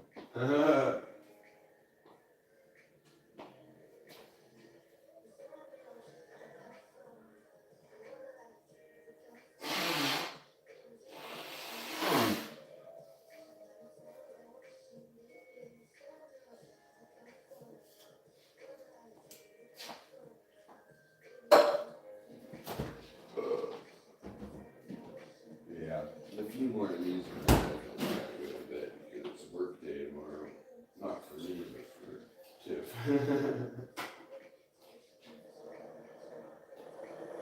She doesn't leave until 8:30, 8:45, so it's really not a huge deal. I can sleep all these when I leaves pretty much. We really do live a lifestyle that's pretty much different than anyone else's. Not only is my wife nearly a fucking doctor, but yeah, basically. It's crazy, man. Crazy. It's funny though, because a lot of people ask me what she does, and I'm like, I don't know, she's like a RN or yeah, I kind of know what she is, but I always tell them like she's like a LPN, licensed practical nurse, or like I come up with all these weird things, and I'm like, I know they don't usually tell me that something in return. I'm like, I really don't know what her title is, and I've come to the conclusion that what I really basically need to just say generally is, she's not a doctor, but she can write prescriptions.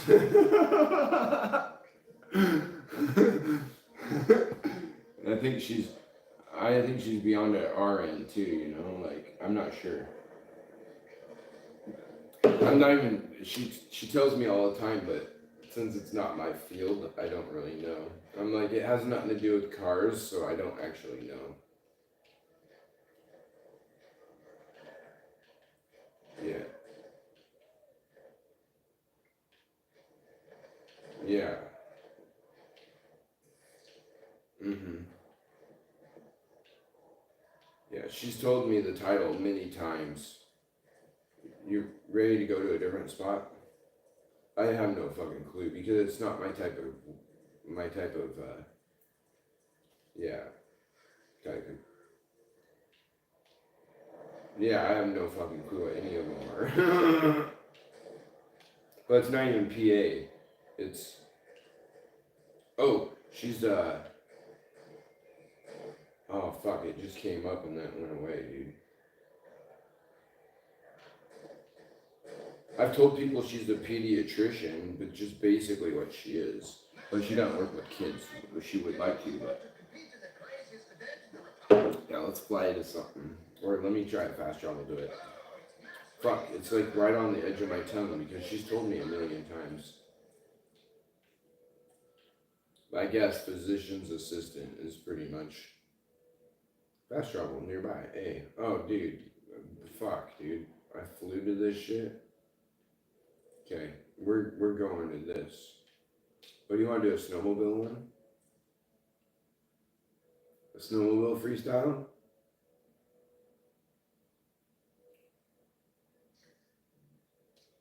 Oh, so you don't want to do the snowmobile one though? Okay, then we'll do skiing. I'm at Mammoth Mountains now though.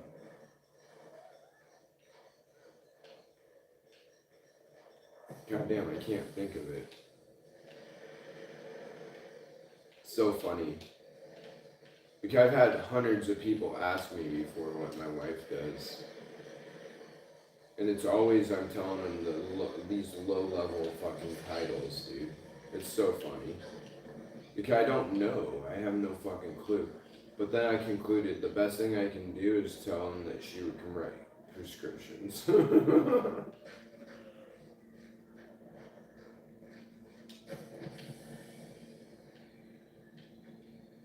No, it doesn't. And the only person that can answer for me is her because I don't feel like it's the PA or whatever you said.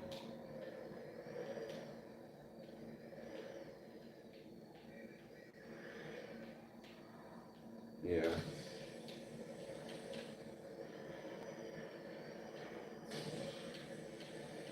Yeah. She's the very last level before becoming a doctor. Literally. That's what I do know. Yeah. But she called it something different, that's all. Or she called it the same thing and I'm just that confused, which is possible.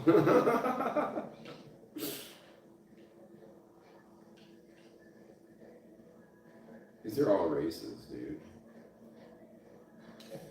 Well, she made it past all of the point where she doesn't actually have to do much physical work and it's more of like intakes and outtake and stuff like that. More of a bookie work than it is.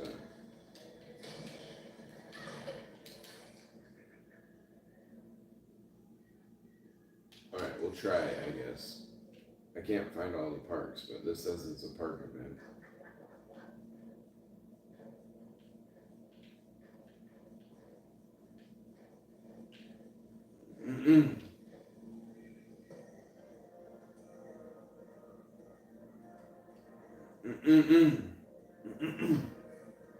But she did a lot for it all, so I mean, she deserves every bit of it that she gets.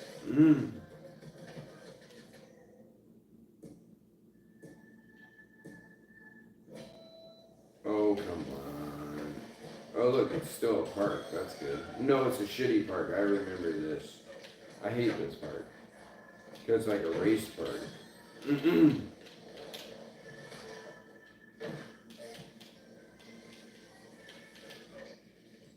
Oh, what happened? I missed the checkpoint.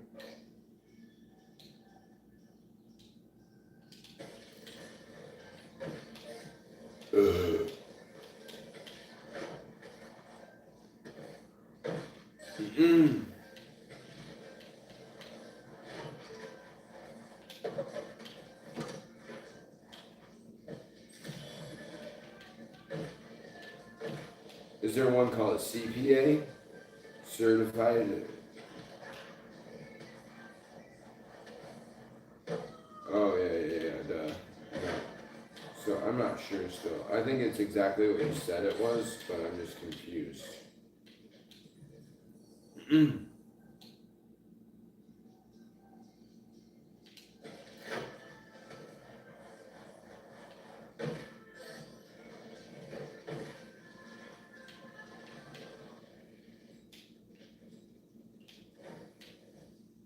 Dude, I'm getting so fucked off in this one. It sucks.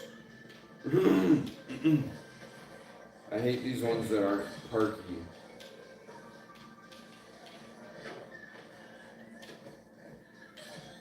It's so funny when I try to tell somebody too, because I'm just like, I don't even know, dude. She just makes enough money for us to do this.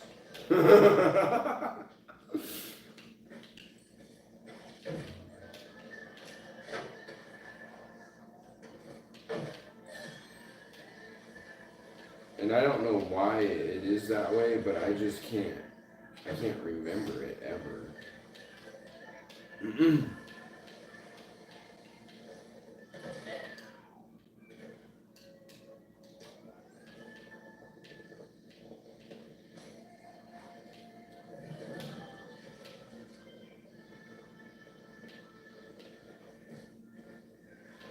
Dude, I am not even on the track anymore. Well, that was the finish one too. Dude, I don't know. We need to find a real park and hit that a few times before we cut this off. I like park runs where there's like a half pipe and there's like so many features all over the place and you get to choose your line. Yeah. That was lame. There was this one spot that we used to go to all the time that was just like always crowded with people. And it was like, had a warp at the bottom where you can go back up to the top. That shit was fun, I remember that. And you would just run it and run it and run it. I think a lot of that one that I'm thinking of was actually mountain bike. But you could actually run it on skis too, I remember that.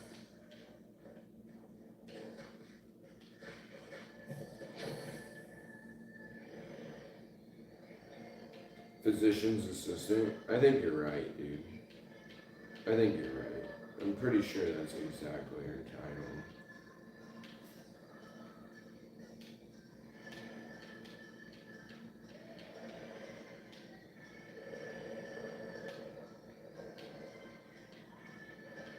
But she became an electrician? No, just joking. Oh yeah.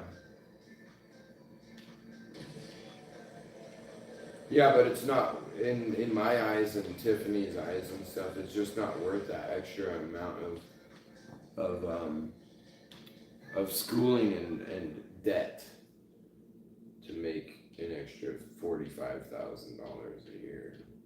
I mean, it sounds like it would be, but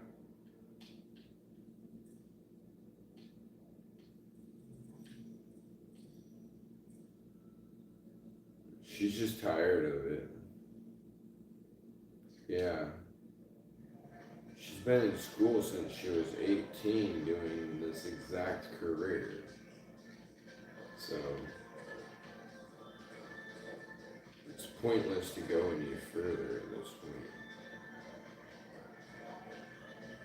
I don't think she'll ever go any further.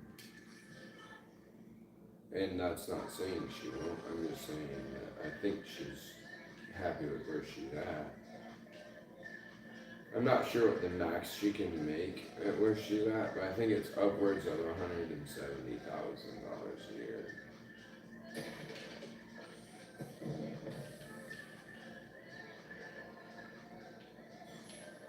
Yeah, it is a lot. And I'm not sure how much she makes right now, but I know it's more than 130.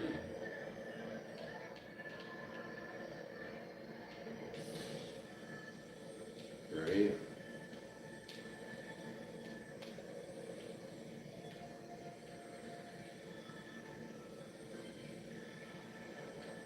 Mm-hmm. That's why I say that she deserves all of it.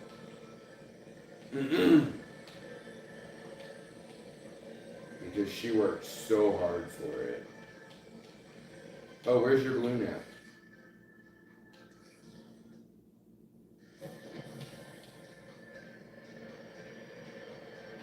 I think I flew by it because it dropped me off as a flying character. It's okay though. I thought so.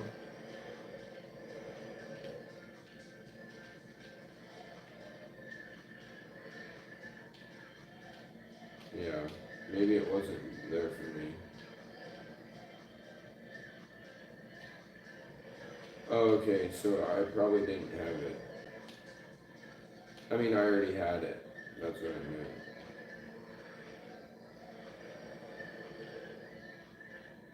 Right?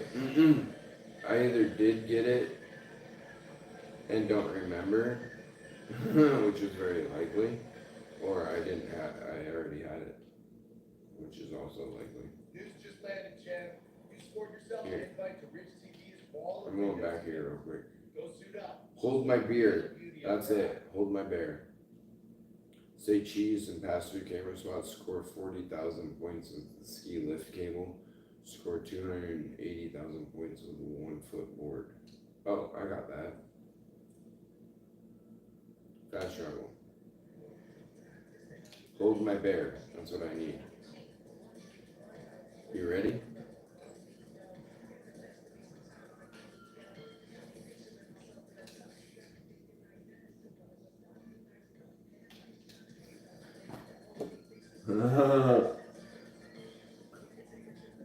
Oh, we're on Bear Mountain Ski Park.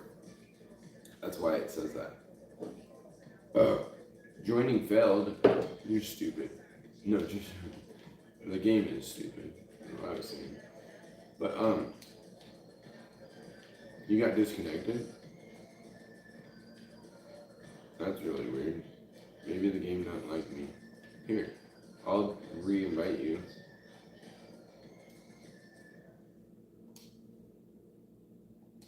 Alright. But yeah, definitely gotta get off of here in a little bit.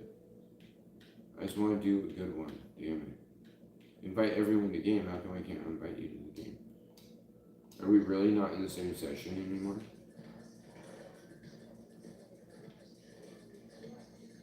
It won't let me invite you. Let me see if I can do it from the menus.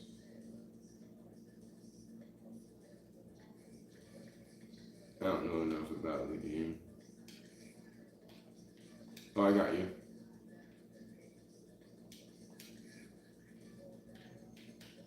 Invite to group.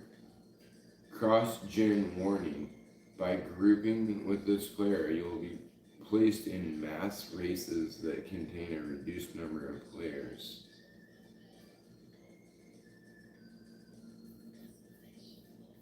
I don't know. Did you like go into a mass race or something?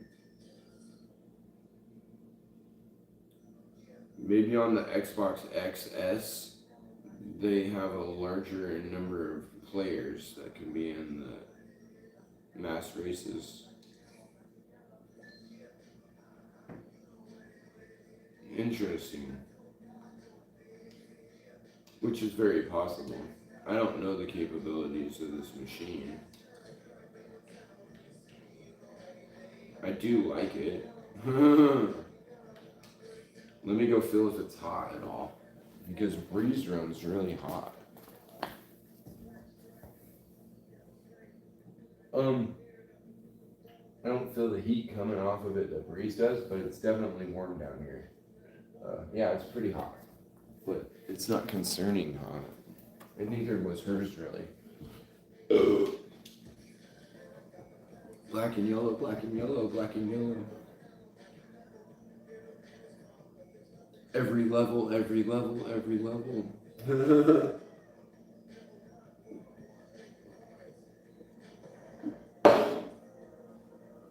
And CNA is a small one too, huh? See, I always remember the previous stuff she was more than I know what she is now. And nor do I know what order it was in. Right? That was when she was making 50.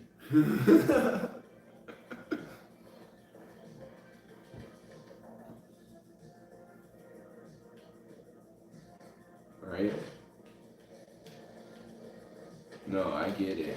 I just don't understand exactly. Oh god, I love this shit. This is where it's at. This is where it's at. Hold my bear. This is a good part.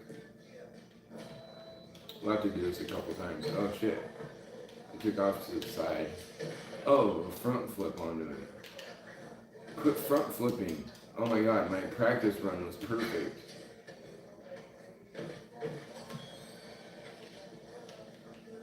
Why am I doing a flip? I forgot how to just jump standard. Do you just let go of the stick?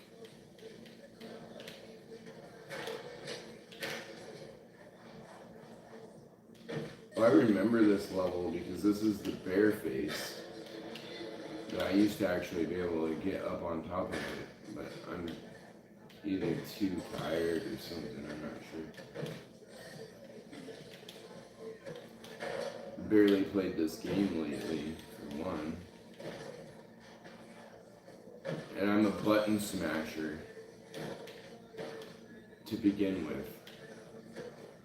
So the flips and stuff come without me even wanting them.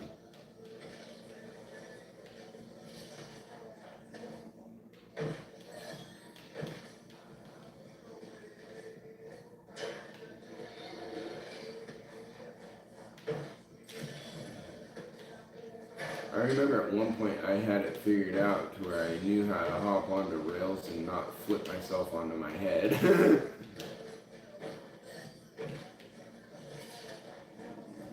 And only do a spin with no flip. Maybe you just go from left to right. Oh yeah, you just go from left to right. You just don't ever push down at all. That's weird. See, I just need to write her title in my actual wallet. That way, whenever I've been asked, like I said, a lot, and like, I don't even fucking know, dude. Because people ask me what I do for work, and I'm like, usually at the racetrack. After they've seen me a bunch, and they're like, "What do you do for work?" I'm like, I don't work. I take care of the kids. Primarily, my wife works. Like, really? What does she do? I don't know. She works in the doctor's space.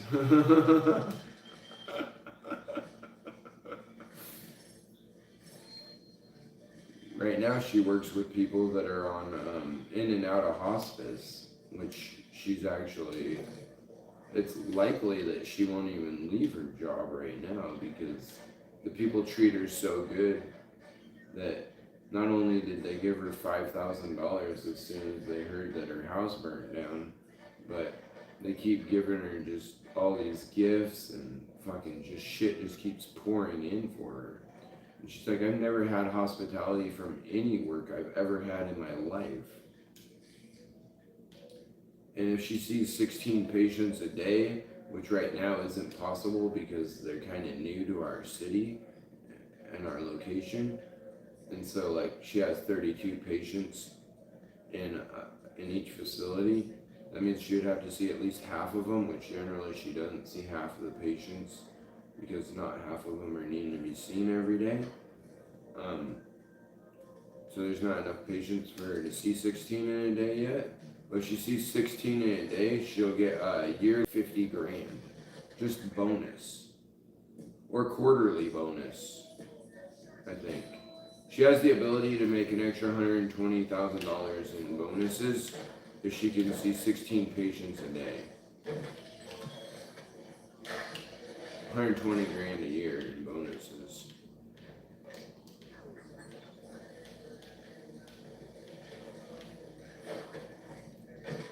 From like a quarterly 30 grand or 25 grand or something like that. I can't remember.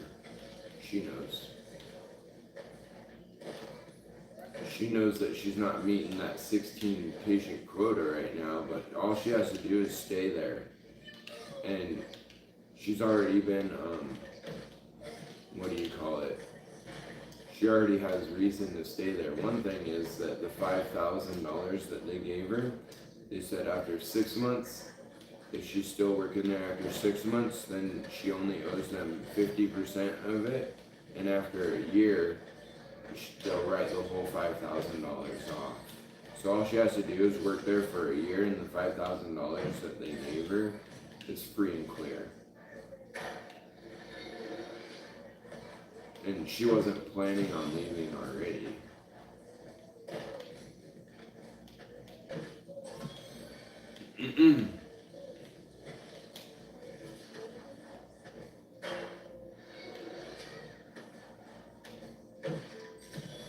And I don't think she's like constantly working with old people. I think she works with like cancer patients and stuff like that. I'm not sure for sure.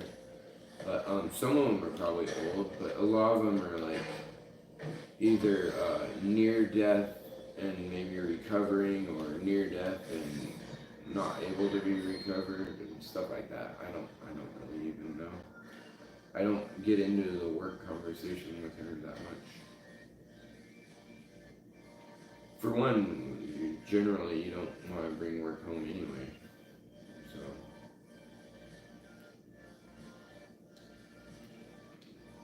And I'm not that interested in it. I don't try to show that I'm not interested in it, but she doesn't share it with me anyways. And it's not the kind of work that you don't bring home anyway. She doesn't have a problem if it's no big deal if she. I mean, I've heard it plenty of times where she's like, a patient that I just intook had to go, it would be rushed to ER or whatever, and they're like about to die, or this person just died and I only saw him once, or they just had me intake a patient that that I already knew needed to go straight to the whatever. I don't know. Left side, let's do it. Same thing, same track, just a different side. And then we'll probably call it good. You found the rock, what rock?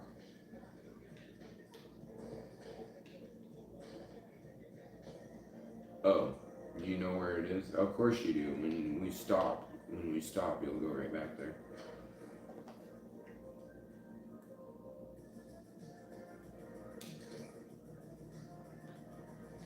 Our current situations though have us in the most stress we've ever been in our life, though, I can admit that.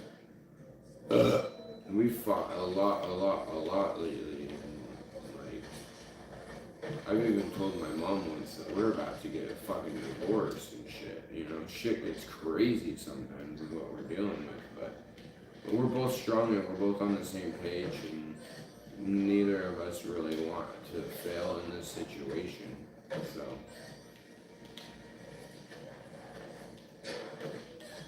Because I straight up turned into a jackass, dude. Like, I do not ever want to see fucking shit on the countertops again. Like, I'm fucking livid. And I feel like I have the right to be.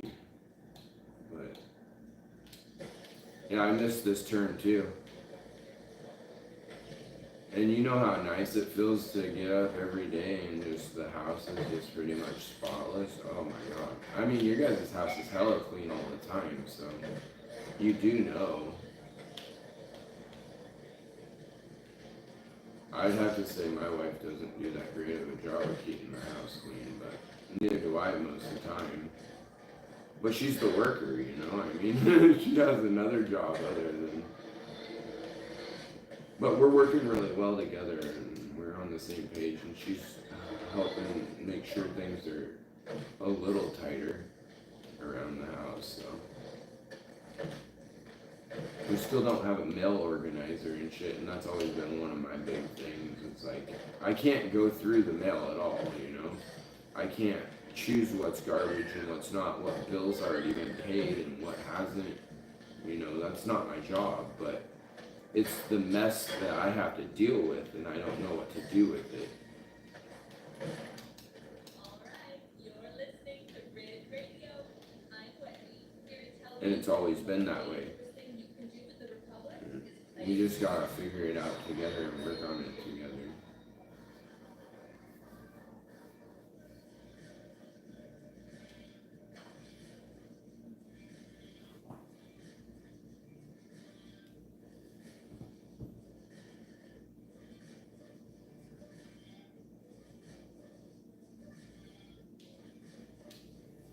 I'll try that one more time. It's funny somebody popped in again, but I'm like so tired and I can't even coordinate with this game right now.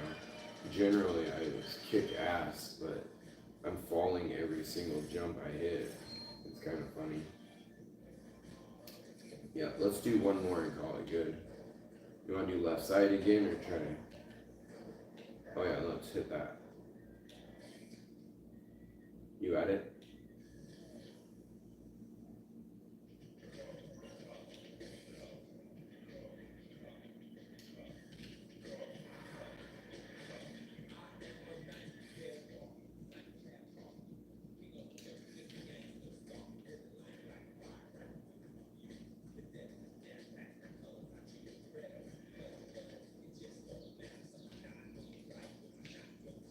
Are we gonna have to fly it? No, look, there's that corner right there.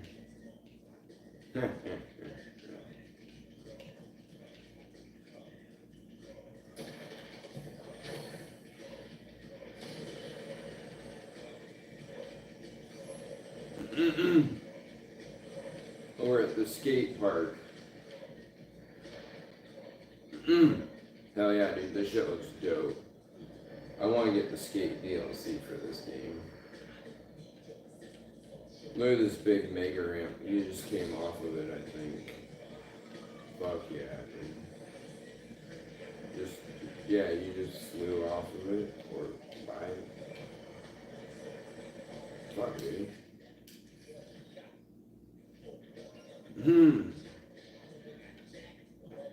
Yeah, you did. Oh, dude. The bike. I'm gonna hit this shit. BMX. Park bike. Which way is forward on this? Oh, dude, this is a half pipe, quarter pipe shit. Oh my god, dude, these bike tricks are sick. Fuck yeah. This is the X Games setup. Oh, where's the top? How do you get to the top? I want to try that. Oh, there's the warp. Hell yeah, dude. I haven't done this yet. Oh, this is a huge roller, dude. Huge. Let's hit the left ramp. Oh my god, I couldn't even gap it.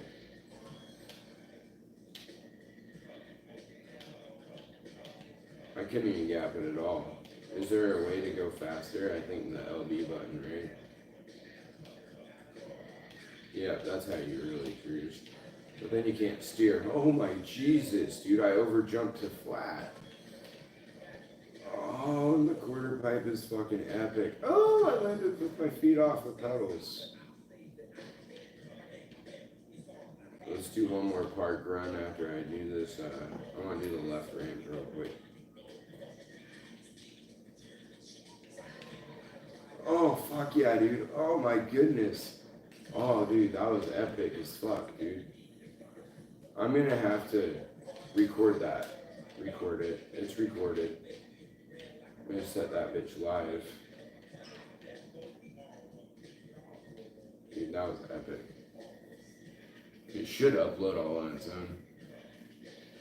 And this bike should be able to grind too, right? Oh, dude, the bikes are epic. I used to play bike games like this, like Dave Mirra BMX back in like freaking. Oh, I keep flipping now. I need to remember that you can just push left and let go, and it'll just bunny hop. Oh, I keep landing feet off pedals though. Oh, shit's epic. This game's the best. Landing fakie.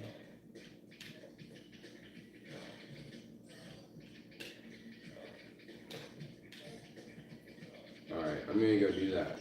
Oh dude, I had like 110,000 points right now. 110,000 points, yeah. Alright. Let's do this one more time and then I'm out of here. I'm going to bed. Oh, X Games? You want to do X Games half pipe? It's ski or board. You want to do the half pipe though? No, but do you want to do the half pipe on the skis? Alright, let's do it. Let me look at the Solomon Park real quick. Oh, that's a race. And this one is Hold My Bear, yeah. I'm not interested in mass race right now. Look, I'm gonna ride my BMX in the snow. Become a pimp like that.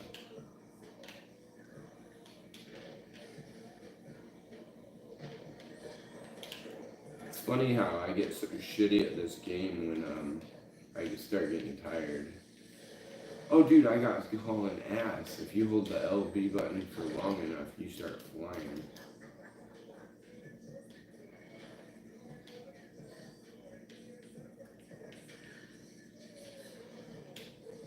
Oh, maybe I was going downhill. Here, I'm at it right now. X Games half pipe. Let's do it twice and then shut this shit off. Oh. You ride this shit up a hill? It's a video game. You didn't find a balloon, did you? Just floating around. Oh yeah. Oh wow, I have 2 likes now. Hell yeah. People like what I'm doing. This is it though, it's 3 o'clock in the morning.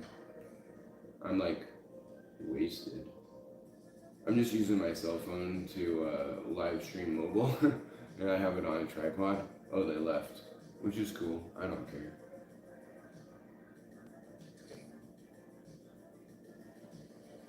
Yeah, right? Hey, I thought this was a half pipe. Oh well. Maybe the half pipe's at the bottom.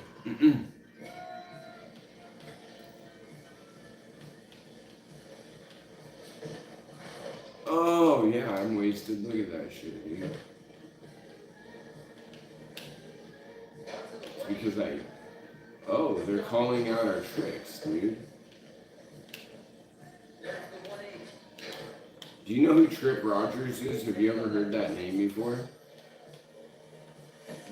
You do?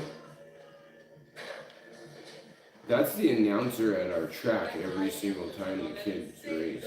Actually, every time. He's the announcer, and he's a radio, yeah, Trip Rogers just put on what's it called? For us. When people donate for you.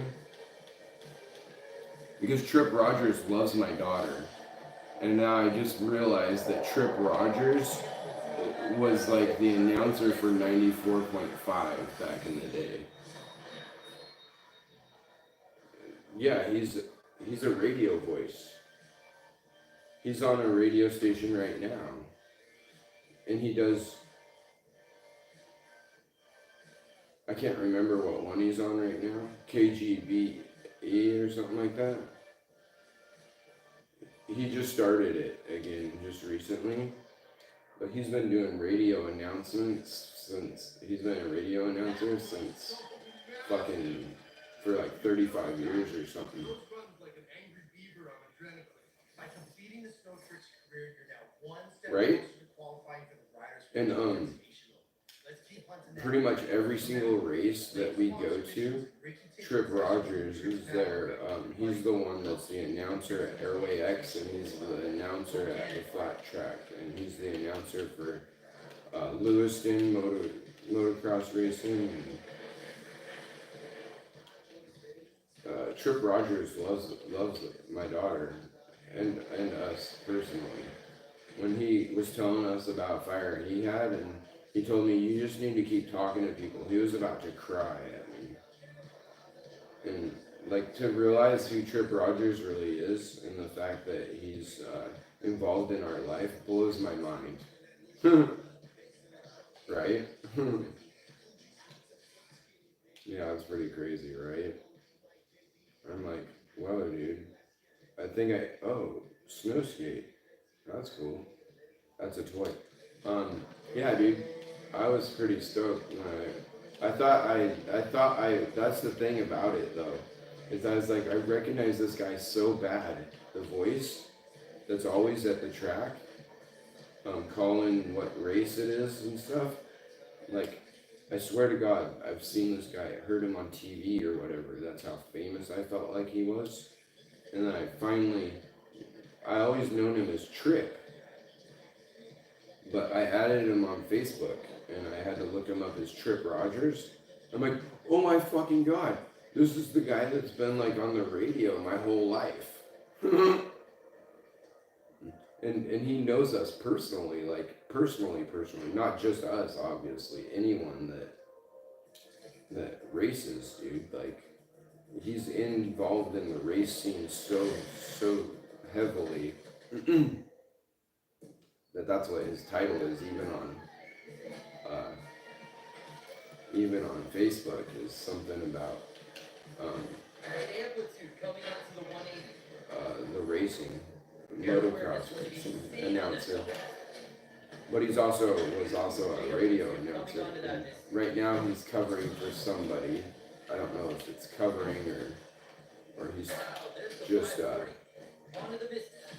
he took a position with another radio station again, which he loves doing announcing no matter what. I've seen him go from announcing all day long at the MX track just to go announce at the flat track for night races, and then to come back the next day and announce again at the motocross races. Like, I wonder sometimes if he even fucking sleeps, you know? Oh, Trip Rogers also, Sean hired him to do the announcing for Blake's birthday party. Yeah, because he's the person that's at the announcing booth so he's so easy to interact with. He's right there all the time, and he knows all of us. It blew my mind though when I realized his fame. It's like, whoa, dude, like this is cool to be linked into this. And so our friend Blake's parents, her mom, Chelsea, literally messaged him personally and said, our family friends, the Rainey family had a house fire and they lost all their stuff. And he knew exactly who we are, obviously. And he's like, well, the next races, which was the last weekend, 17-18. He's like, we'll put on a fundraiser for him. I don't know how well the fundraiser went yet because, which I'm not even that interested in people giving us money because I don't beg for money by any means. I actually tell people, I'm like, please just, if you're gonna help us, just help my children. That's really all I want. I don't need any help myself. But he said, we'll put a fundraiser on for them at the next race. And he was announcing it over the announcing that we had the house fire and stuff, and if they wanted to do anything for us, just, you know. And somebody walked right up to me and gave me fucking a wad of 20s. I didn't count them, but $100. And I don't know if there was more money collected or not. And the reason why is because the day that Trip was actually announcing for that, Bree ended up, I had to bring her home because she ended up with a high fever during the races. And she's never, ever, ever, ever left a race in her entire racing career yet. And we packed up and got the fuck out of there, dude. She's like, I have to go. I'm not feeling good at all. I'm like, you can't go do round 2 at all. And we were one of 3 races of hers into round 1. She did 1 race of 6 races.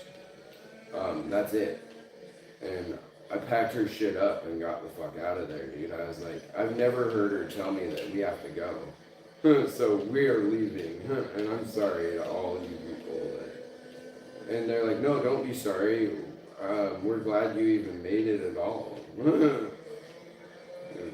Based off of the situation, you know? So. But yeah, Trip Rogers is fucking amazing. Such a good guy.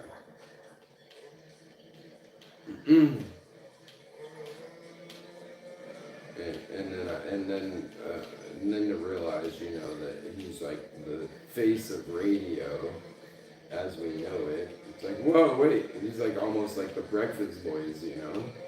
I'm like, whoa, no way. I've been listening to this guy my whole life. That's why I thought his voice was so iconic. And I'm like, Dad, this announcer that's here, it's like I've been hearing him my whole life. I don't get it. And he's like, I know, weird, huh? He has a good voice just like a normal radio announcer. He just sounds like a radio announcer, right? And I'm like, yeah, dude. I don't get it. It's almost like the radio stations I used to listen to had this guy on there, but I couldn't pinpoint exactly what was happening. And that's why when I just said it, I was like, do you know Trip Rogers? And you're like, yeah. I'm like, wow, dude, see? Bring on your frying pan and buy the cables of Rogers Yep. Express. It's super technical. Well, I've shaken Trip Rogers' hand like fucking 200 times, pretty much. He's the one that hands my daughter her championships, dude. Yeah, dude. It's fucking super awesome. So, yep, I'm out too. Have a good night.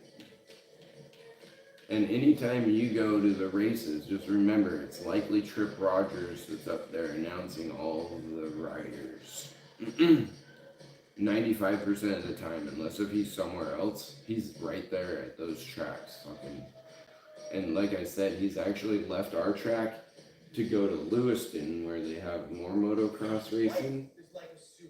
When you get out And depends on what you put in the same day, No shot. just to show back up at 8 o'clock in the morning for racing back at Airway again. Yeah, dude, he's committed. Like, I always said about him, I'm like, this motherfucker doesn't even sleep, it seems like, you know? Yeah, he's cool, though. He's not, like, super old, but he's pretty old man. He's, like, gotta be 50 at this point. He looks pretty old, but it was cool to know an icon like that, and then him to be, like, try to help you and stuff. That's really awesome. So cool of a guy like that. But yeah, 3 o'clock. Let's go. Have a good night. I'll talk to you later. Bye.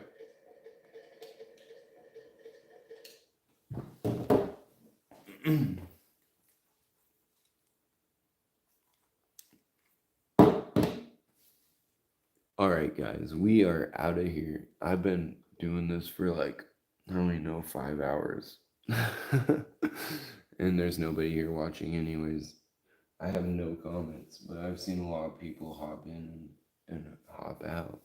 So, it's 3 a.m. If you want, go ahead, subscribe to this channel. I have another channel too where we do all our racing videos.